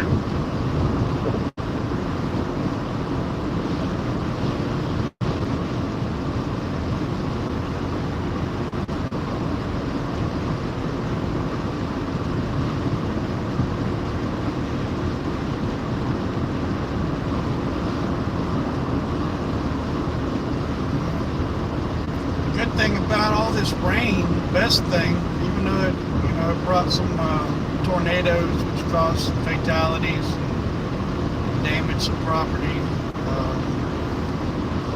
The rain part of it was definitely well needed and probably put out every wildfire there was burning at the time. There were a bunch, all over Oklahoma and Texas.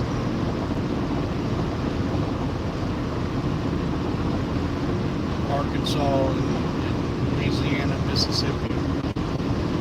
All the areas have just been dry. Dry.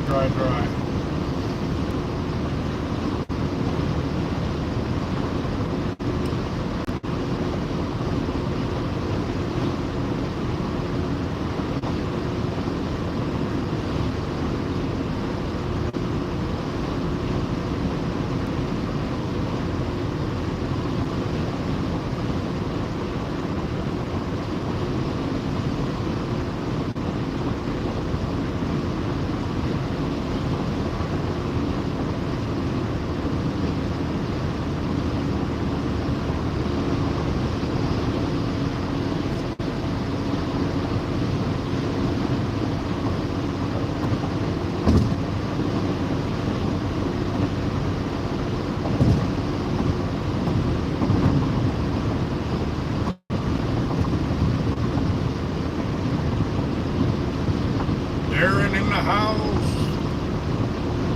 Darren in the house. What up?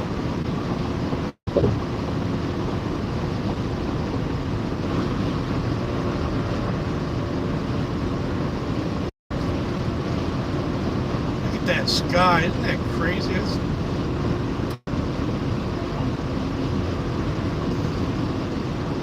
Great sunsets.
west.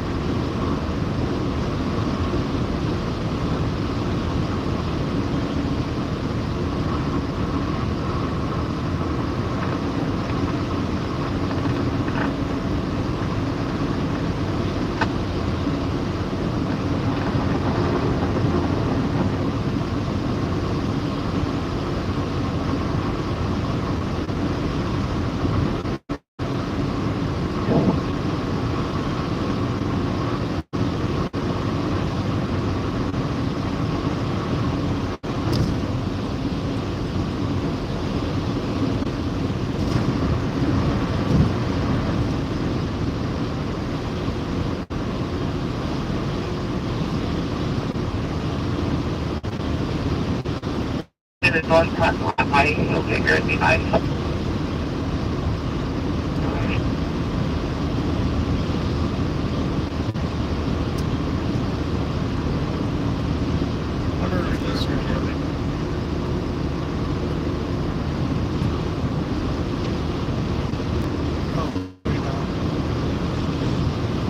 Look better with my glasses on.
mess over here.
Big old construction mess over here.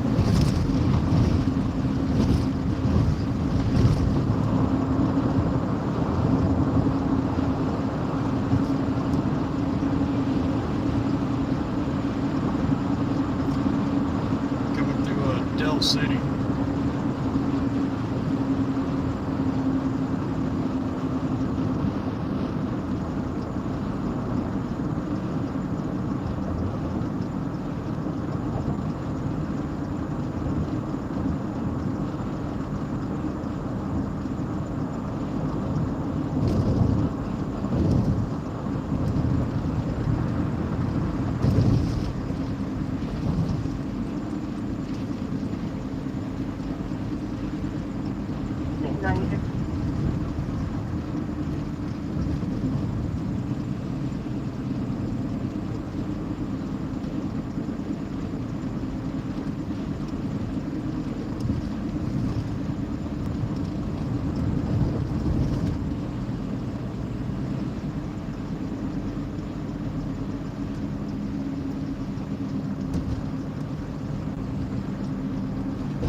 In 2 miles, take exit 153 for I-35 North, US 62 East toward Wichita. Yes, ma'am. Yes, ma'am.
In half a mile, take exit 153 for I-35 North, US 62 East toward Wichita.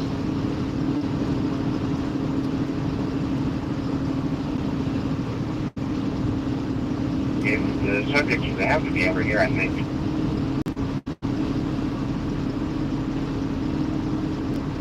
Take exit 153.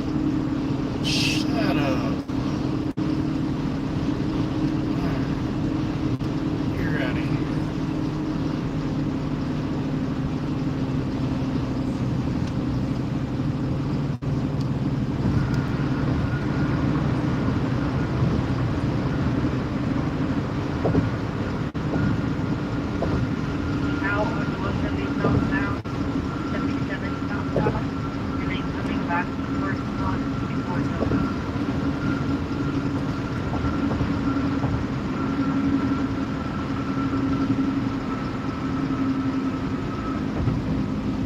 Jack.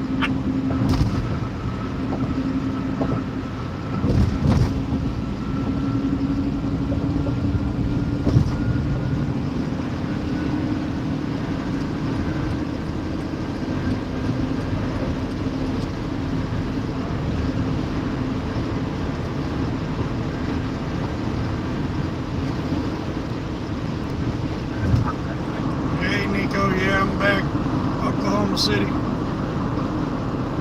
About 15 minutes from home. Yeehaw!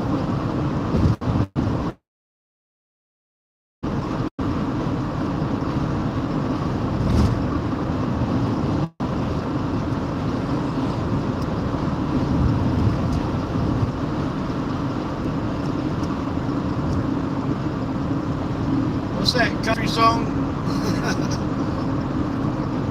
I don't know the name of it or who sings it. There's a verse in there that goes, chew tobacco, chew tobacco, chew tobacco, spit. Yeehaw!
Back to the drawing boards. Back to the drawing board.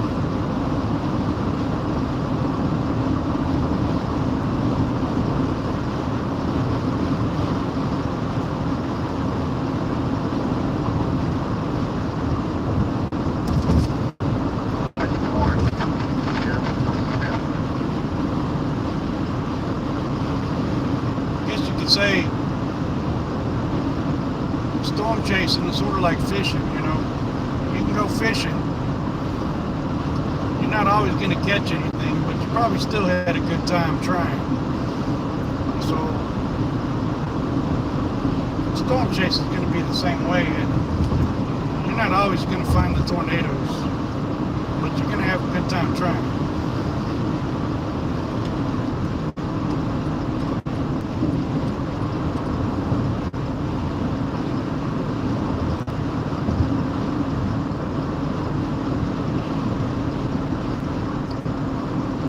Fishing twice in your life? Come on, man. Get that pole out, put a worm on it. Wiggle that worm in the water. You'll catch something.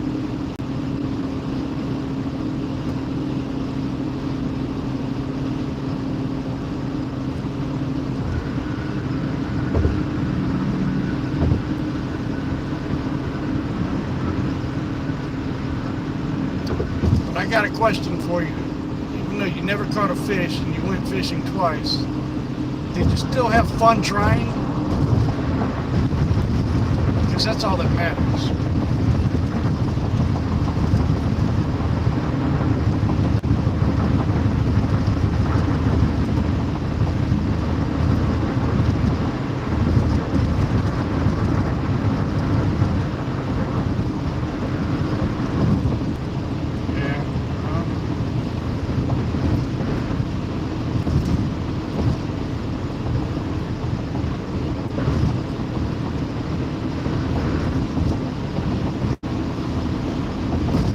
I haven't been fishing in a long time, but it usually when I go fishing, I could care less whether I catch anything or not. As long as I'm just, relaxing, having a good time, maybe a couple drinks.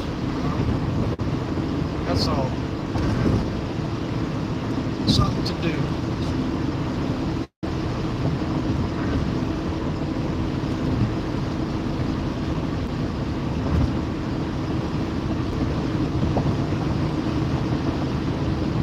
Oh yeah, it was a long journey.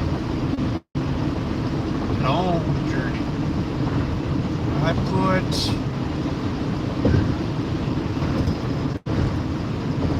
about 1,800 miles.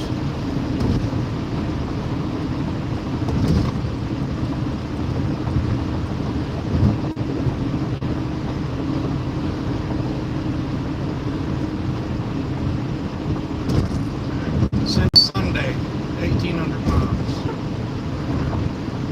That's a lot of miles.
So compared to last year chasing, gas was at least $1 cheaper per gallon. So it's costing me on average an additional $15 to fill up than it did last year. And for 1,800 miles, it's probably about 7 or 8 fill-ups. I haven't gone back to tally it up, but you do the math. It's an extra, $120, $130 worth of gas just on the increase.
good time to come home. No rush hour.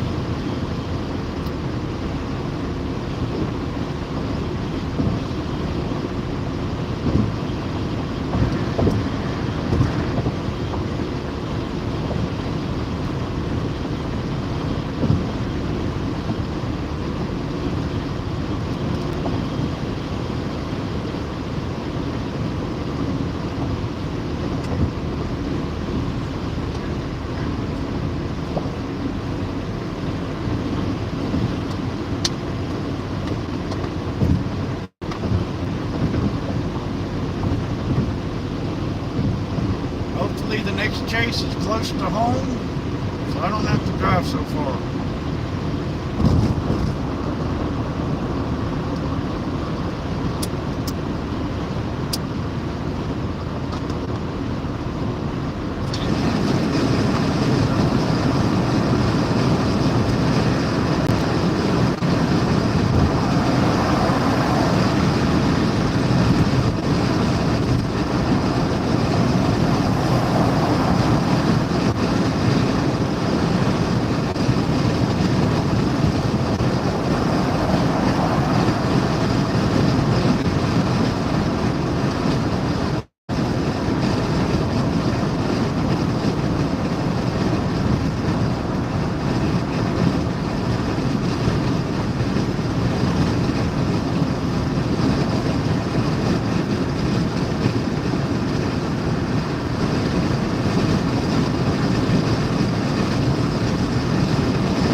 guys.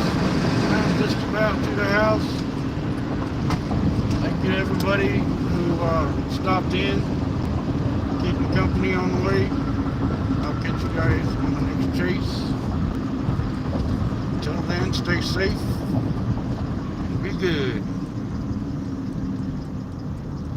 Good night.